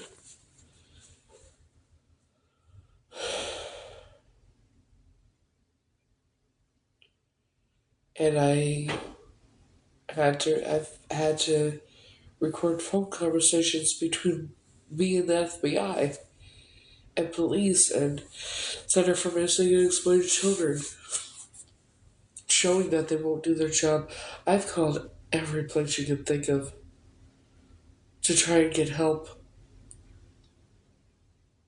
FBI, no, they all know who I am. They know my real identity. I've got roadblock after roadblock after roadblock. They had no problem helping me when it came to the whole Tatum Michelle Williams thing. But when it comes to Catrice Lee, I'm roadblock after roadblock after roadblock. I've even contacted Interpol. Interpol says that I have to have the law enforcement has to call and contact them, and I got hung up on. I've contacted the embassy. I've contacted the missing people unit over there. They want to help me, but they can't because I'm over here.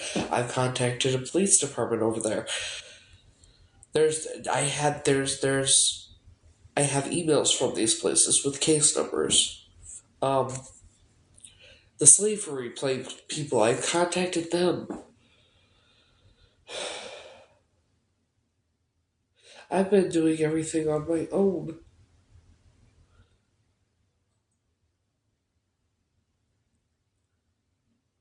I said a little over a year ago, watch me be the one to solve my own kidnapping.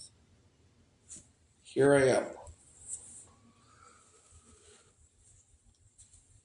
You know? Here I am. And I basically did. I just need to find proof who I really am.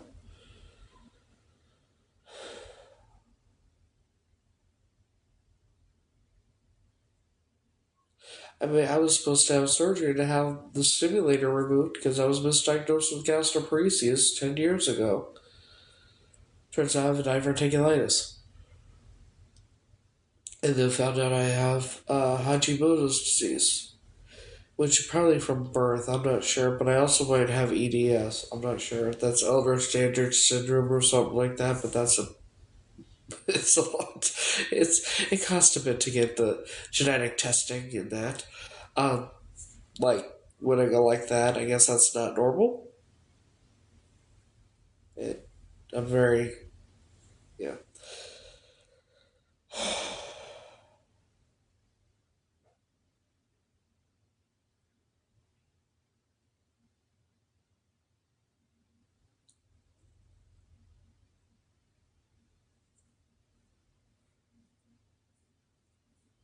I'm scared. Like, what if they find some? Like, they find out about my past, things I've done. Then what are they gonna think about certain things I've done? Shit, you know. I'm very honest about what I've done in my life. I don't give a fuck who knows. I've had enough judgment, you know.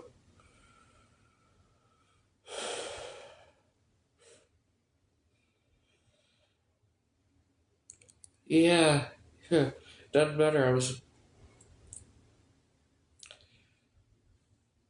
The runs I've done. I've been clean for quite some time though.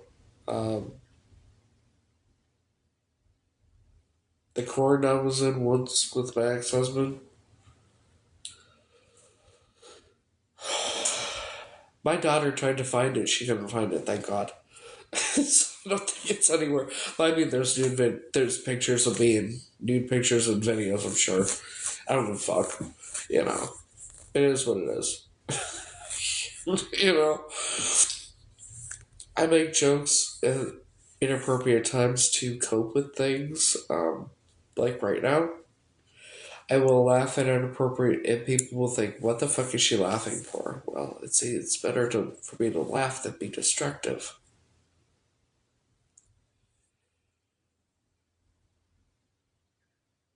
The fact that I had to play stupid for so long, they actually believed that I was stupid. 7th grade, I took an IQ test just like the rest of the school district.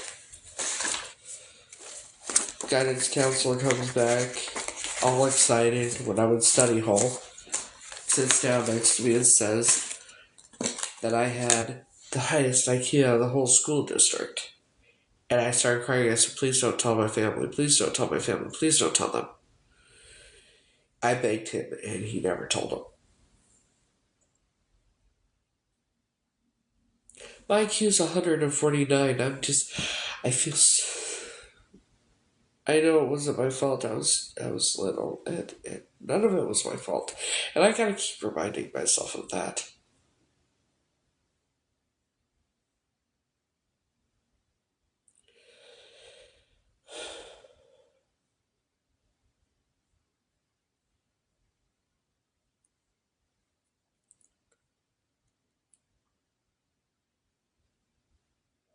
I gotta keep reminding myself it wasn't my fault. Because I'm like, why the fuck? How the fuck was I so stupid to run up to this person for a sucker? What the fuck was wrong with me? That's what fucking. That's what goes through my fucking mind. That's another thing I fucking hate. Sirens all the fucking time.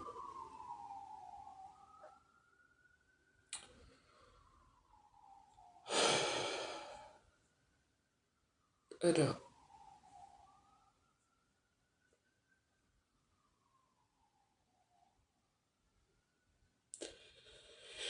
Still doesn't make it any easier. You know?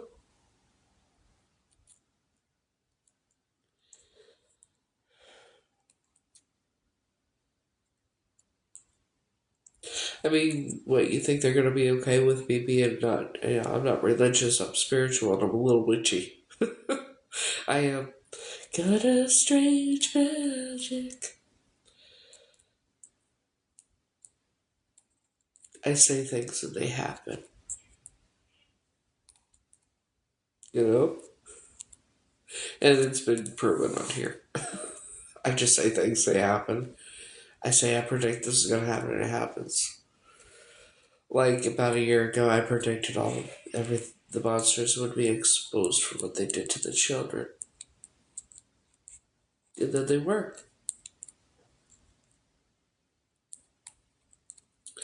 I predicted people that were doing what they were doing to me would turn on each other and expose themselves, and they did. Maybe. I have to get it from somewhere. Didn't come out of thin air.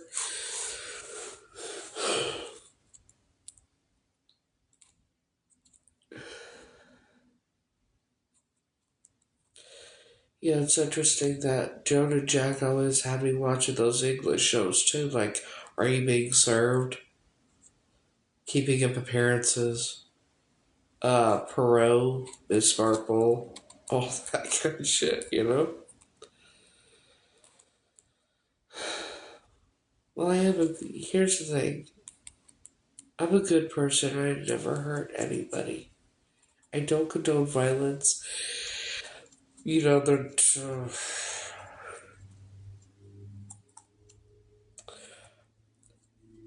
it's getting hard not to condone violence at this point with what I've remembered. But I've always said two wrongs don't make it right. I want these people to pay for what they've done legally. I want to hit them where it hurts the most. Their pocketbooks, their freedoms, and their reputations. Yeah. See, when I first saw the sketch of the suspect, I thought it was Carol because it looks like Carol. But Sue with short hair looks like Carol too, and Carol was only 5'2". So, but her and her husband Bob were stationed over there at that time.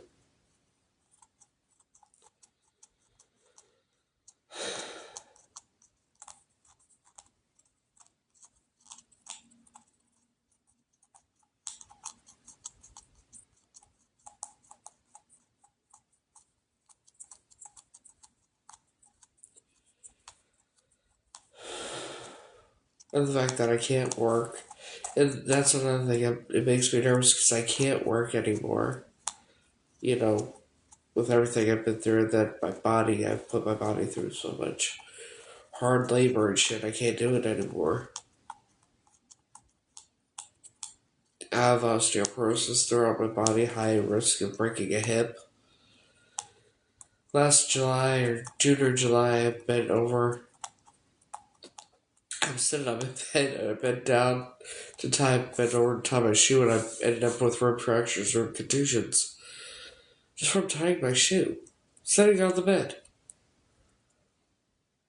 And,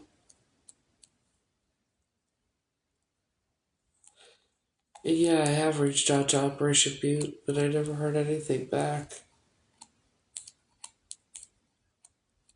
I even called and left messages. And nothing.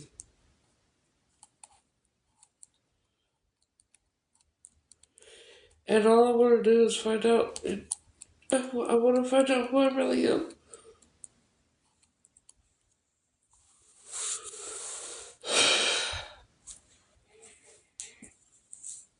Oh, yeah. I'm very self-efficient. But at some point, I'm going to probably need to be taken care of. And I don't want. And that's not me. And that's why I keep pushing myself to keep going, because 10 years ago I was told in 15 years, I would end up in a wheelchair with no use of my hands, and I refused to give up. I used to go to the gym 3 times a day when I was living in my car. Because I lived in my car in Florida for 9 months before I came here. And the only reason I came here is, oh, I would love it if you kept Staten Island. Someone told me that. I was like, yeah, I've never been there. Yeah. Went to Wakes and Wishes, then came here. Told one person where I was parked a week after I got here. And I said, in a DM, I said, when I got paid at the end of the month, I was going to go back. I was going to get my car back and go back. I was going to get my car fixed to go back west. Because the brakes were kaput, basically. Check it. Betty Davis was on her last fucking leg, okay? And I drove that car all over the country. For a long time. Even after my ex fucked it up. Like, I had the wiring taped up next to the steering wheel and shit. It was, yeah. So, I told this person where I was parked, and I was going to go to the drop-in center to see what help I could get. But when I got paid at the end of the month, I was going to get the car fixed and go back west. 30 minutes after I walked away from the car, someone called and had it towed. And that does not happen here. So evidently somebody really wanted me to stay here. Probably because that person knew that if I didn't, I would still be in the car. God only knows what would happen to me. And they knew that they could make sure I would get the help I needed here.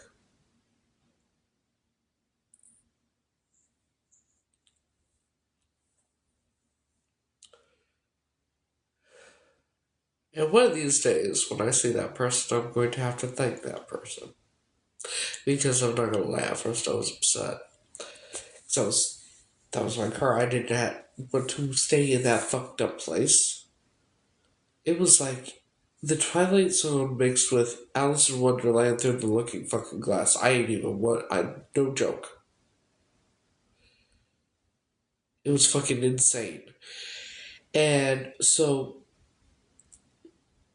right, but what's weird is I was very, very respected in there by not only residents, but staff. Like, I kind of had preferential treatment. I was able to keep a suitcase and a duffel bag instead of just one duffel bag or a suitcase. I was able to leave my stuff in the chair all day and leave. Nobody else would, because they would take their stuff and take it outside. My stuff never got messed with. But yeah, it was interesting, and I was only in that place for 4 months, and then moved in here. My landlord wants me here forever. It's like, okay, you know. But I don't know why, but she does. Just like that. But no, I need to go where I'm meant to be.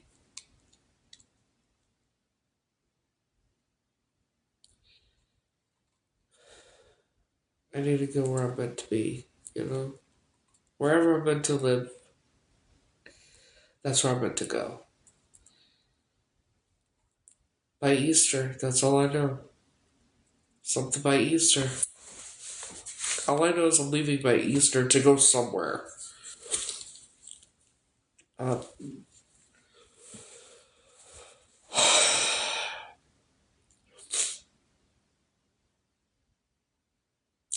but it was very strange. About 2 weeks before I left that place, all the insanity, everybody's energy.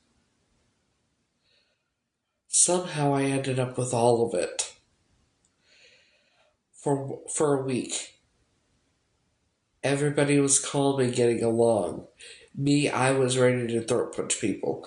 No lie. But I kept it under control, and I'm like, it got bad. And then finally, about a week passed, I couldn't handle it anymore, and somehow I just released it all, and then all of a sudden everything went crazy again. Like, I think the staff was happy for that week. The calmness and everything, everybody getting along. But yeah, it was nuts.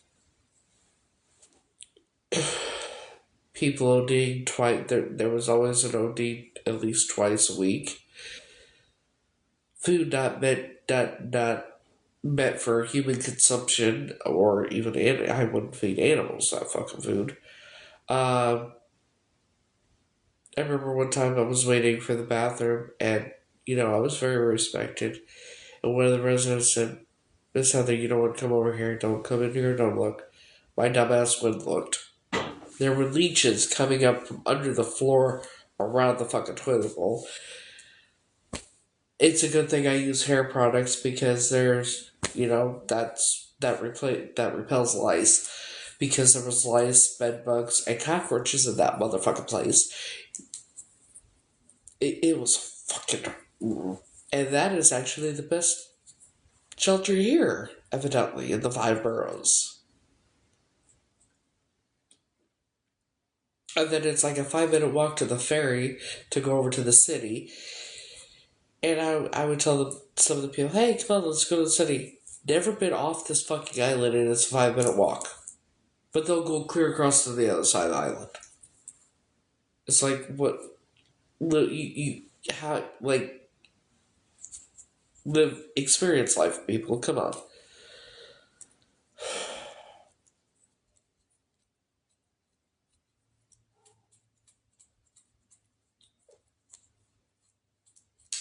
When I lived in my car in Florida, that's where I had my first photo shoot. That's where I started getting into the industry, and then, shit happens. Like, all this. That's why I put it on the back burner to figure all this shit out. And I'm tired of putting my dreams on hold.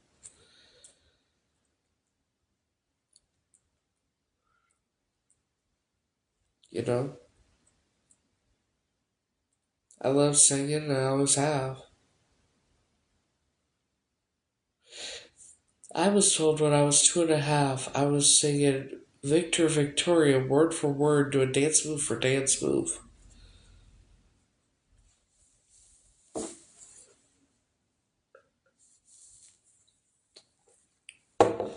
So, I mean, I've been lied to my whole life. I don't know if that's true or not, but it's very interesting.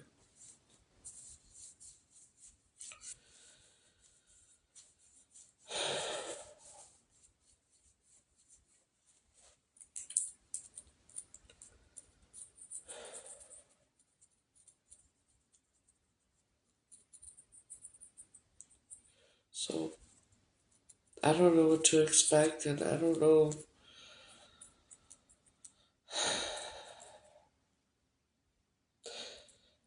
The thing is, I didn't want that family. I didn't want the family to know yet. I didn't want them to know about me. I wanted to go over and do the DNA test and wait till it came back for them to even know about me.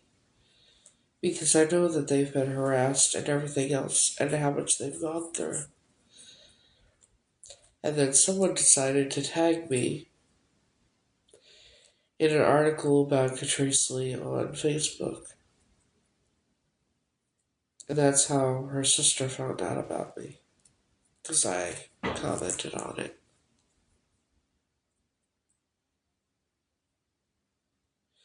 And her sister didn't know that I was part of that page. And her sister said some not so nice things.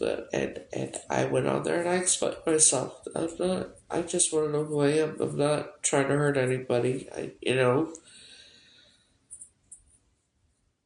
didn't ask for any of it. And I said I wasn't going to reach out to them or anything, and I meant it. And I said, nor would I ever comment on the page again. She replied to me, I don't know what it said because, she blocked me on that page, so I'm like, okay, whatever. It is what it is. You can't control what people say, think, or fucking do, so shit, why let it bother you? That's the best advice I ever got. That was from Frankie.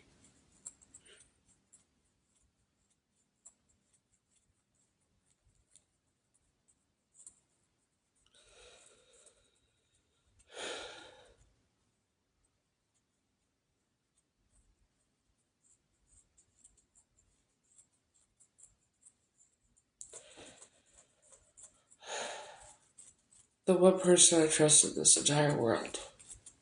Well, mainly him, but I also trust his family. That he's the only person I really trust. And he feels like home when I'd be with him. Oh, yeah. Very much so. I've been in love with that man for over 5 years now. And he knows. He very much knows. Or there's a soulmate drawing and it looks just like him. A $1 soulmate drawing. Back within 24 hours, and it's him. It's him. I fell in love with him before I ever knew who he was. Before I knew his name or anything. Yeah.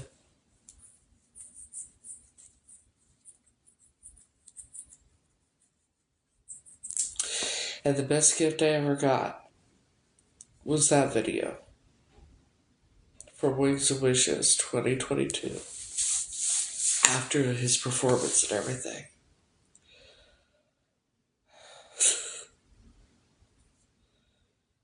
I don't even know how, I can't explain. I never asked for any video to be taken. I don't know. But you can hear me in the background. It starts off, but you can hear me and talking to somebody. I'm like, I don't know. And he's over with another fan. He has his arm around her, taking the picture. And that's the first time we met in person was that night. But we had a Zoom before that. I actually was one of the 13 people picked for the Zoom contest. Bought one ticket and got picked. My number was number 8. So he was going to pick 12, then pick 13. I don't know. But yeah, it was the first time I ever talked to him. It was like talking to somebody I've known my entire life. He has that effect on people. But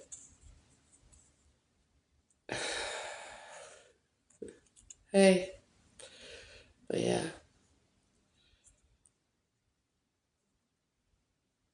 It was just, I just thought he was being nice. I had every intention of telling him too. Then I kept hearing Linda's voice in my fucking head. No, why would you embarrass yourself like that? He would never be something like you.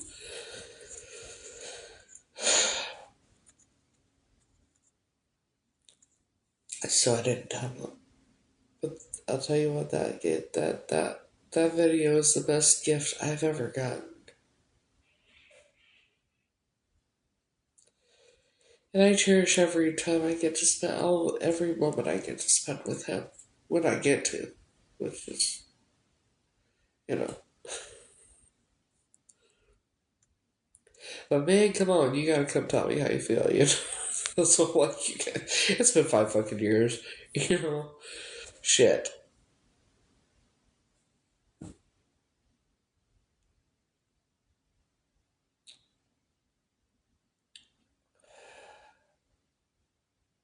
And no matter what's been said about me, posted about me, nothing like that, anything, he's never changed his mind about me.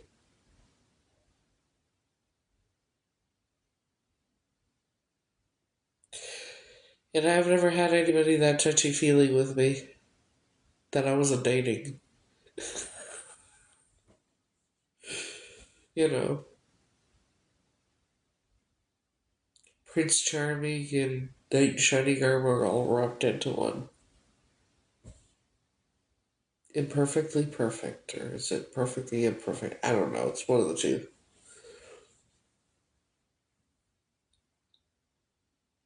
The one that makes me happy, that I miss very, very much.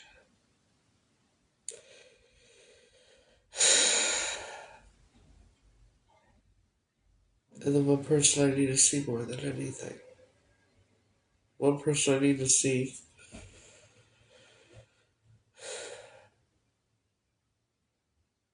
Any one of his hugs.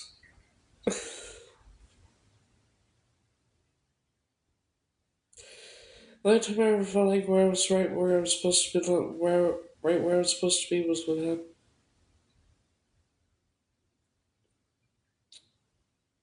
I felt like home. See, home isn't a place, it's a person. It's the person you're meant to be with. But I know he's been hurt a lot in the past, and that's why nothing has happened. And, I'm still waiting. Uh, I'm waiting for him to make his move or whatever because he fucking knows. Oh shit! When you tell him it, he fucking forces you to tell him because you go to meet and greet, and then you forget. You chicken out, not tell him. Then you go say, "Yeah, I forgot to tell him for in case someone's under." Yeah, come in. I go in there and I freeze up. And I'm like, never mind. He grabs my hand and he's like, no, tell me. I'm like, never mind. No. He's like, no, tell me. He would not let me go. He made me tell him. And I told him that I had been in love with them since the first time I ever laid eyes on him and that. And he said, oh, but I want you to fall in love with somebody else because I want you to be happy. But I love you, I love you, I love you, I love you, I love you.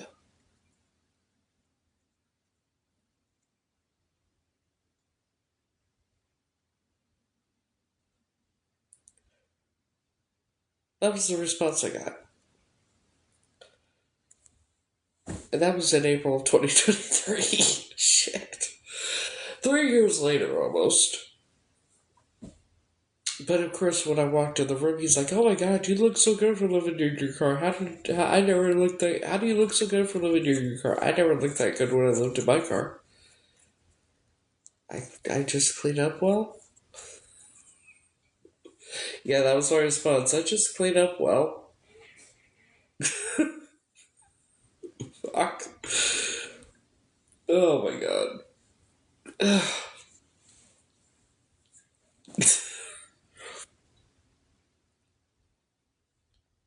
I'll tell you what. If that man asked me where I am, yeah. If he showed up tomorrow and said, "Hey, let's elope. Let's do it." Because truth is, I've never had a wedding, I've never even been on a real date. Yeah, I have two ex-husbands. The relationships, but I've never been on a real date.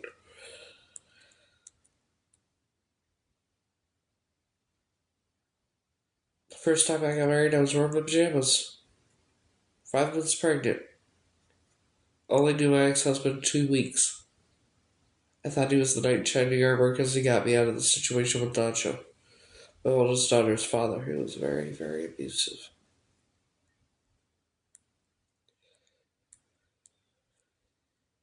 The second time, at least, I was wearing a nicer outfit, went to the courthouse, signed the marriage license, whatever, got married there, signed it. Oh, you're married. Okay, great. Went to McDonald's afterwards, and then slept in separate rooms. So yeah, that's my marriages. And 1 year and 5 days after we got married, our divorce was final. Thank God.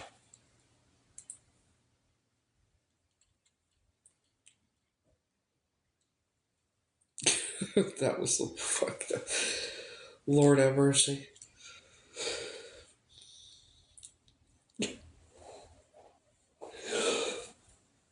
So yeah,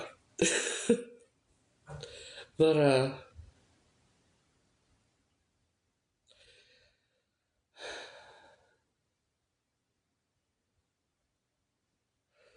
think about everything I've been through.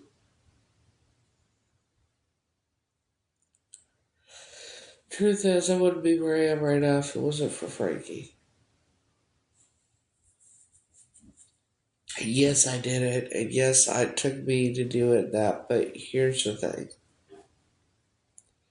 if it wasn't for him, I would have never found my voice. If it wasn't for him, I would have never found the courage to get out of there.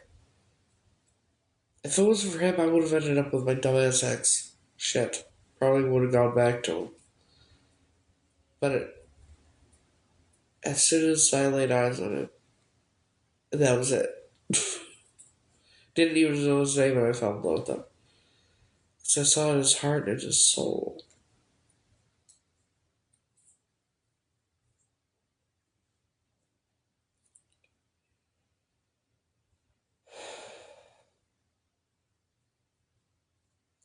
And then in 2023, out at the fireworks. After the show, I DM'd him. I said, "Fireworks are beautiful." And I was over in the corner by the balcony, and there were about 1,000 people out there. I'm looking up at the fireworks. After a few minutes, something just. It was like a minute, 2 minutes, something like that. It had been a few minutes after I DM'd him. It's something. I don't know what it was. Something told me to look over. And I just looked, and he was standing there with his camera up to his phone up to pointed at the fireworks. And I said, "Fancy meeting you here." That's what I said. "Oh, fancy meeting you here." And he laughed. He looked at me and he laughed. He's like, "Yeah, I'm just trying to get pictures or video of the fireworks." I'm like, "Oh, okay." And he turned to me and he put his hand on my arm. And before we could say any fucking thing, he smiled at me.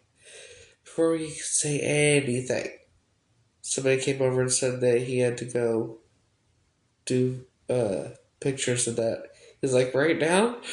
And she said, "Yeah." And he apologized like a gentleman and excused himself.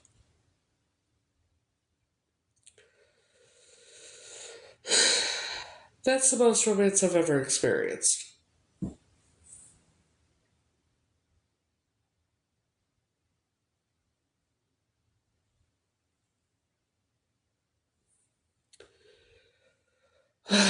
Yeah, that seems to be the thing. Well, when it's events and that,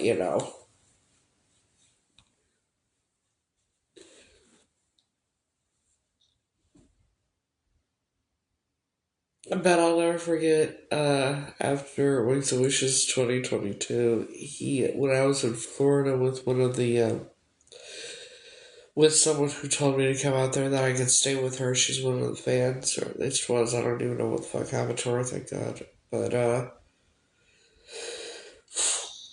we were watching his live and, commenting or whatever, but she had told me it was delusional for me to think he would ever want to be with me. Look at him, look at you. You come from two different backgrounds. And, you know, so, very confused. I'm like, I don't know how I feel. So I DM'd him. I'm like, and told him, you know, what she said and everything. And I asked him, if you feel, if you do feel something for me or whatever, sing a little Dreaming of You by Selena. If you don't, sing like God by NSYNC or something. So this man,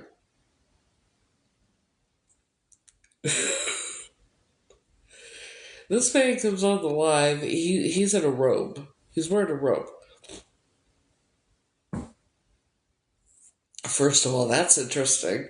Wearing a robe. What the fuck? He never did that before. And so we're all, and I'm just very happy to see his very handsome face, and I love watching his lives. I love seeing his face and listening to him. And she asked him what he wanted in his goodie bag next time, the next event or show or whatever. It's the first time I ever saw him do. No, you don't have to bring me anything. Just come enjoy the show. It was kind of. He wasn't very. I don't know. Something. It was very interesting how he responded. And then she said, "What's under the robe?" He was like, "What's under the robe?" And then he just shitty grin. That's the best way I can put it. Shitty grin. And he giggled. He's like, "Well, I don't remember who gave it to me, but at Wings and Wishes, my last show, somebody gave this to me, and I don't remember." And da da da. And he showed them, and they were a pair of boxers that I bought for him. And he's like, "Yeah, who gave these to me?" Shitting grin the whole fucking time. Now, who gave these to me? I can't remember who gave it to me. Everybody's commenting. He's just a big grin on his face, giggling. And I'm typing out. I said, he's like, "I love him all the time. I love him, and I wear him all the time." And he wears Calvin Klein's. These were Ed Hardy's. Okay, would you love him for the material? Like, you know. And I said, so glad you love him. By the way, how are the peanut butter cookies?" And he's like, "Hell yeah, Heather! Oh my god! Yeah, I love them. I do wear them all the time. Thank you so much. The peanut butter cookies were amazing. They were gone in 20 minutes. I gave him like 3 dozen peanut butter cookies. Homemade peanut butter cookies. Gone in 20 minutes. When I got back, I was told that they were the best homemade peanut butter cookies that any of them had ever had. Because it's true, when you put love into your cooking, depending on who it's for, it depends on how it's going to taste.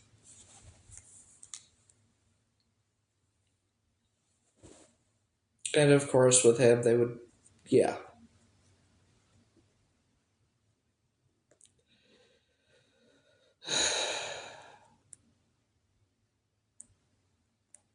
So I wait.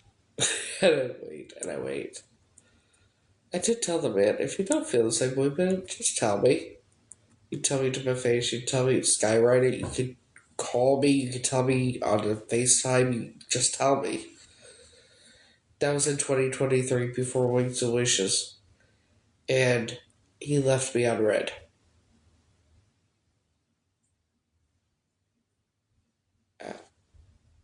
So it's been interesting, and I'm still. See, he could throw every side of the book. He could even throw the book at me, I still wouldn't get it because he has to physically tell me because I overthink every fucking thing.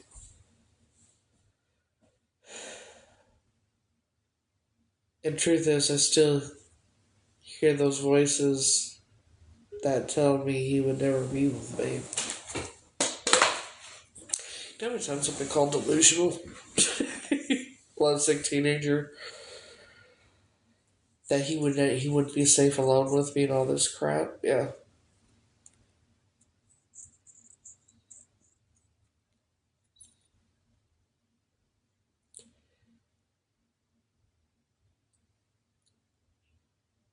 See, a lot of them put on a front. Not all of them, but a lot do.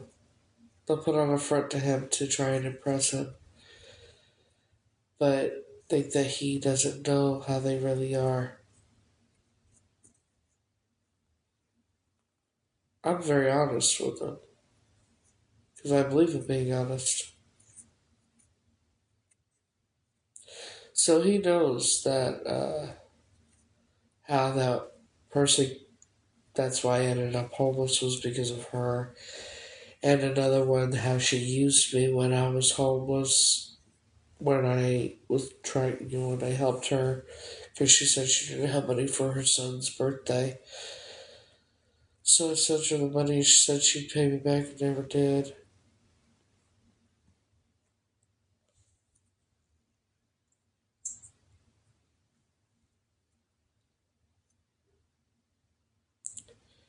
Got me to do get a cameo for her too.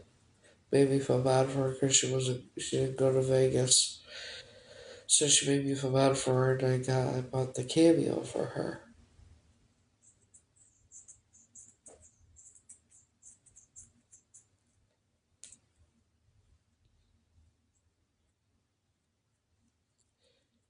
I got to the point in my life now that I don't really like. I still help people, certain people, but not like I used to because I've been used so much.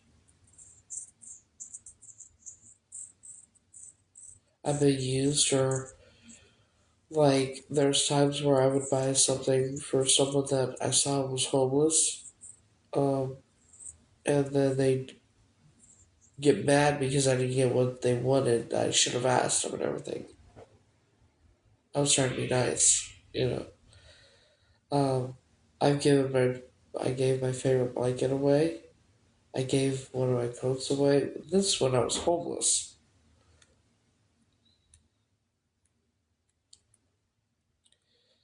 I helped a lot of other people when I was homeless, and I would sacrifice and go without to help other homeless people. Make sure that they ate. You know, make sure that they would if they needed a blanket and if I had anything that they needed, I would go without to help others. I donated blood and I would get a grocery gift card. So what I would do is I would buy like two rotisserie chickens, 2 gallons of water, that kind of thing. One for me, one of the set for me, and then one for one other person. And I wouldn't just give it to any homeless person. See, what I did was, as crazy as it sounds, I would always know who I was supposed to give it to because I was told to in a way, but I always knew who I was supposed to give food and that to.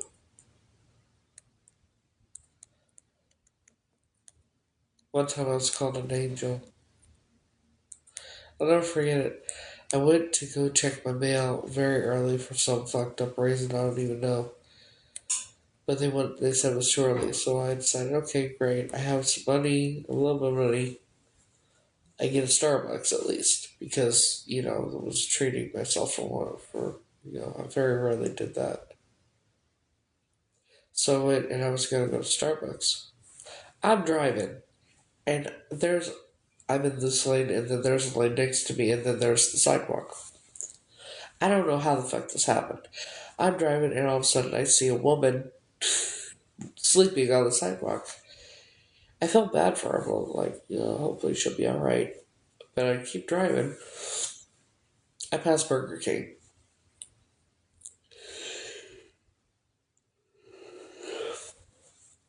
Something told me to stop, turn around. It was like hearing a voice, and that's the best way I can put it. A male voice saying, "Stop, turn around, go back." I went back to Burger King. I was gonna get the one meal for her. Get two. I got two meals. That was all the money I had. So I figured maybe what was for me, I didn't know. But I wasn't hungry. So I went and I drove back and I parked and I took one of the meals and I went over to her and I'm like, "Excuse me, ma'am." And she kind of was startled and I was like, "Are you hungry?" She said, "Thank you." She looked at me and she sat up. She said, "Thank you so much," and everything, handed her the food and that. And I said, "Don't give up, it'll get better." She said, "Oh, I know, I know." Got back in my car, got in my car, started driving past other homeless people, nothing. And I thought, oh, okay. I drank the orange juice, that's all I did. Because I didn't know. And so I passed that other nothing, right? So I go and I go down the block and I see this guy walking. And I pass him. Voice told me to stop. And I do. So I pulled over and I parked the car and I yelled out my window, "Excuse me, sir, are you hungry?" And he came over and said, "Yes, ma'am." I said, "I have something for you." And he came over, and obviously I was looking at my car, and I handed him the food. He called me an angel.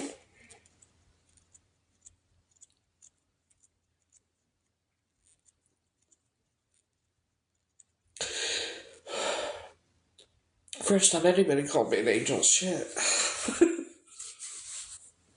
you know?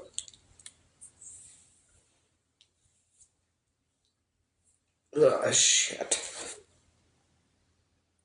First time being called an angel. Yeah.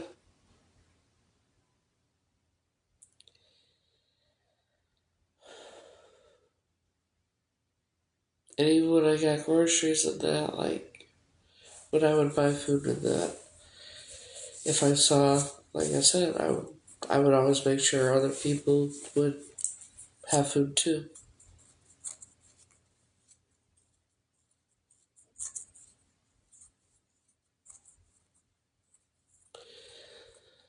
Just who I am.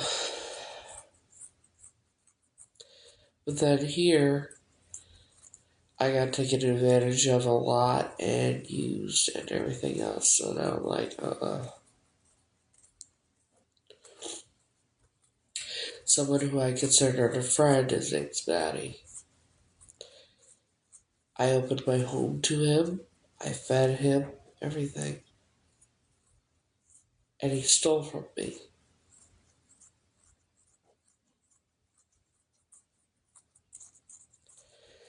So I got ties with him and I used to go down to the center and take stuff down there. I don't do that. Because the reason I stopped doing that is because I would take stuff to certain residents. Last time I did, I gave this Kay some perfume and some other things. And she called me and left me a message the next day saying that someone had stolen the perfume that I gave her out of her bag. And would I please bring her more? The fuck? Yeah. So now I'm like, hey, no. So yeah. So that's basically how it's been. Um, but I put my goals and dreams on the back burner. I mean, I'm in school for criminal justice, but I don't want to do that. Now I know that all of it's fucking corrupt, but I'm gonna keep doing it for a little while because I know it's gonna help me with this whole fucking shit too. Um,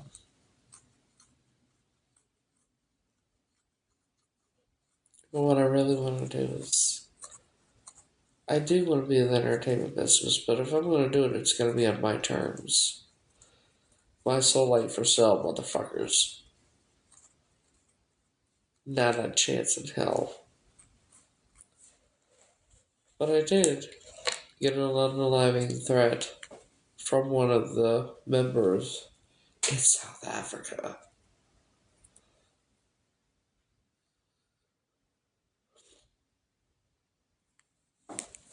Let me show you.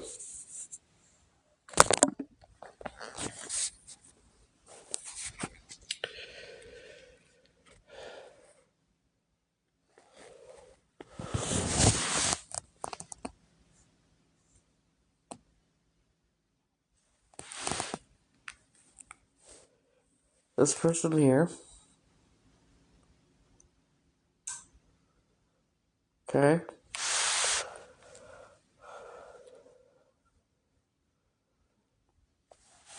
Same account.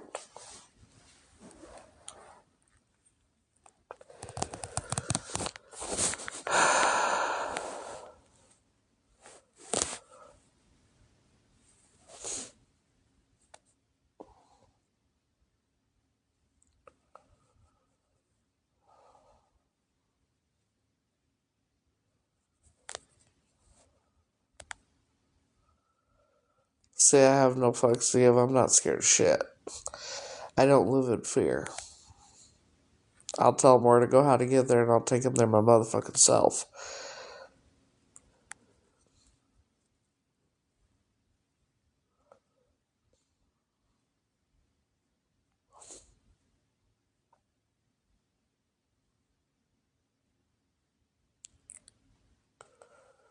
Right.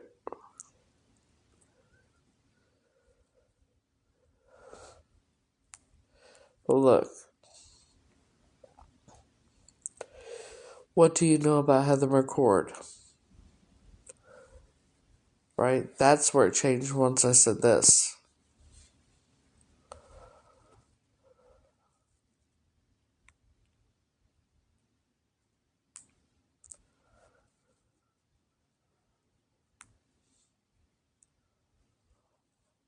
Like I said, I've had an unaliving threat on my life before he fucking blocked me. And this was November 23rd last year. And that is the birthday that's on the birth certificate I have.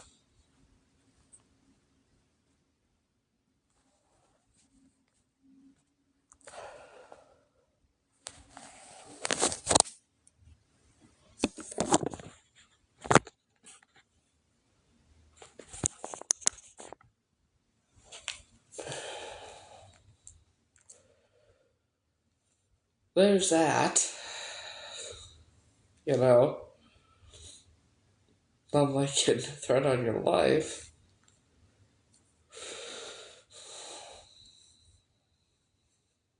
But then, yes, there's more.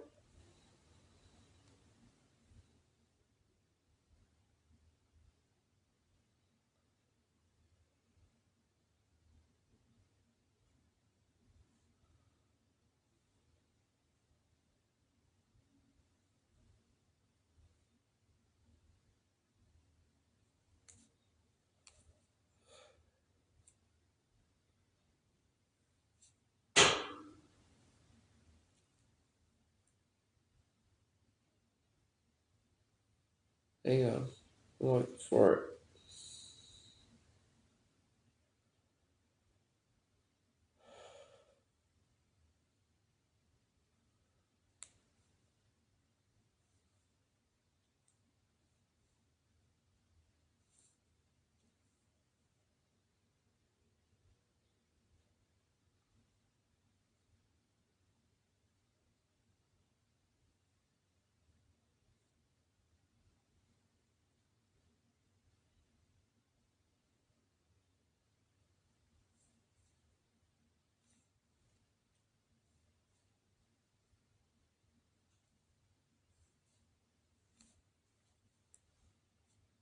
Oh, what the fuck is it?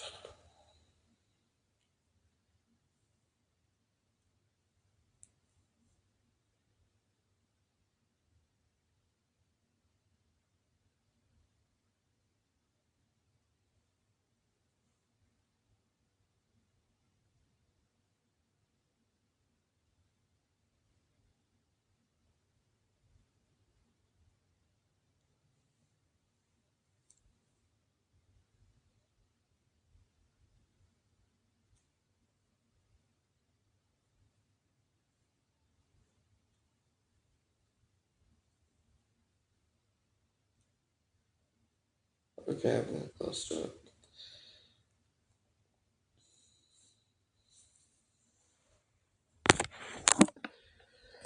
So, John James D. Rothschild.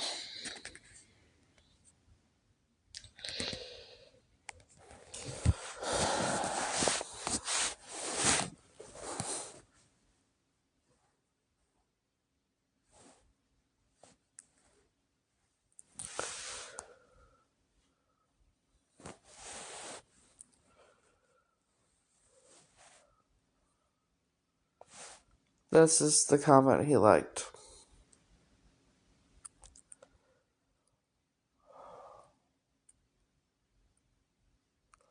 So, yeah.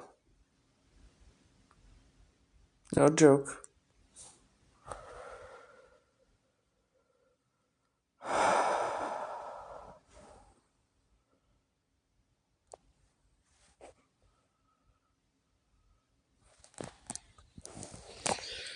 So yeah, I've had thoughts of my life. They know that I exist. They know who I am.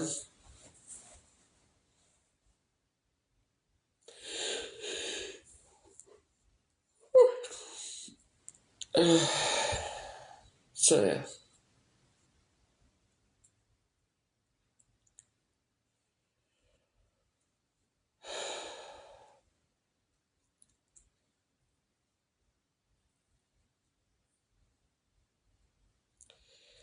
So numbers like on the back of the picture it says 1-8810 is something on the back of the picture.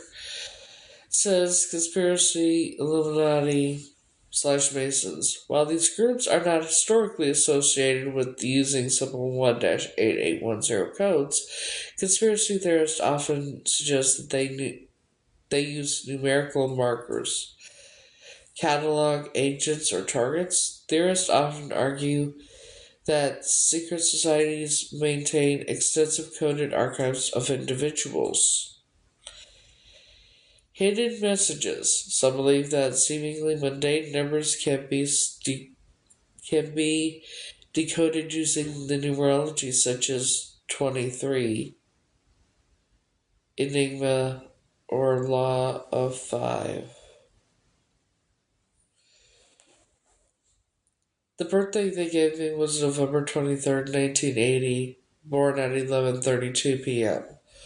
Why is the name why are the numbers 2 and 3 so significant? I don't understand it. But here's the other thing. Masonic Child ID. If the photo is part of a Masonic child identification program, the number might be a temporary ID for that event. Though these programs are strictly safe kits and provided to parents for use by law enforcement, that doesn't make any fucking sense. If we have our own identities, why would you give us numbers to identify us? Don't make any fucking sense, right?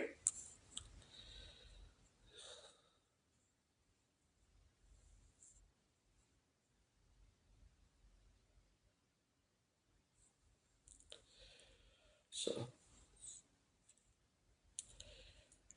and then I had the number. There was a number 6776 on the back of my picture. I did get it off because I found out what it meant.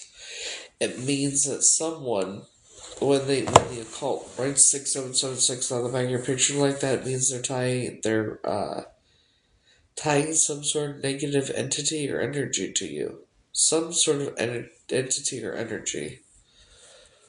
So once I got that off, things started changing too. It's very interesting.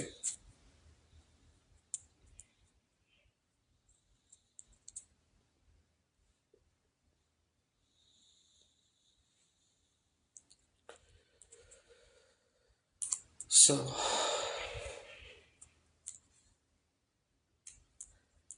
it is one. No, it's 2 o'clock in the morning. Jesus Christ. So sharing a story about being there for something. I never said that shit. AI is off its rocker tonight. Fuck's sakes. Anyways, I'm gonna end this because I am very tired and I am very emotionally, mentally, and physically exhausted. And I have a migraine and I'm afraid I don't want to go into a seizure, so precautions. So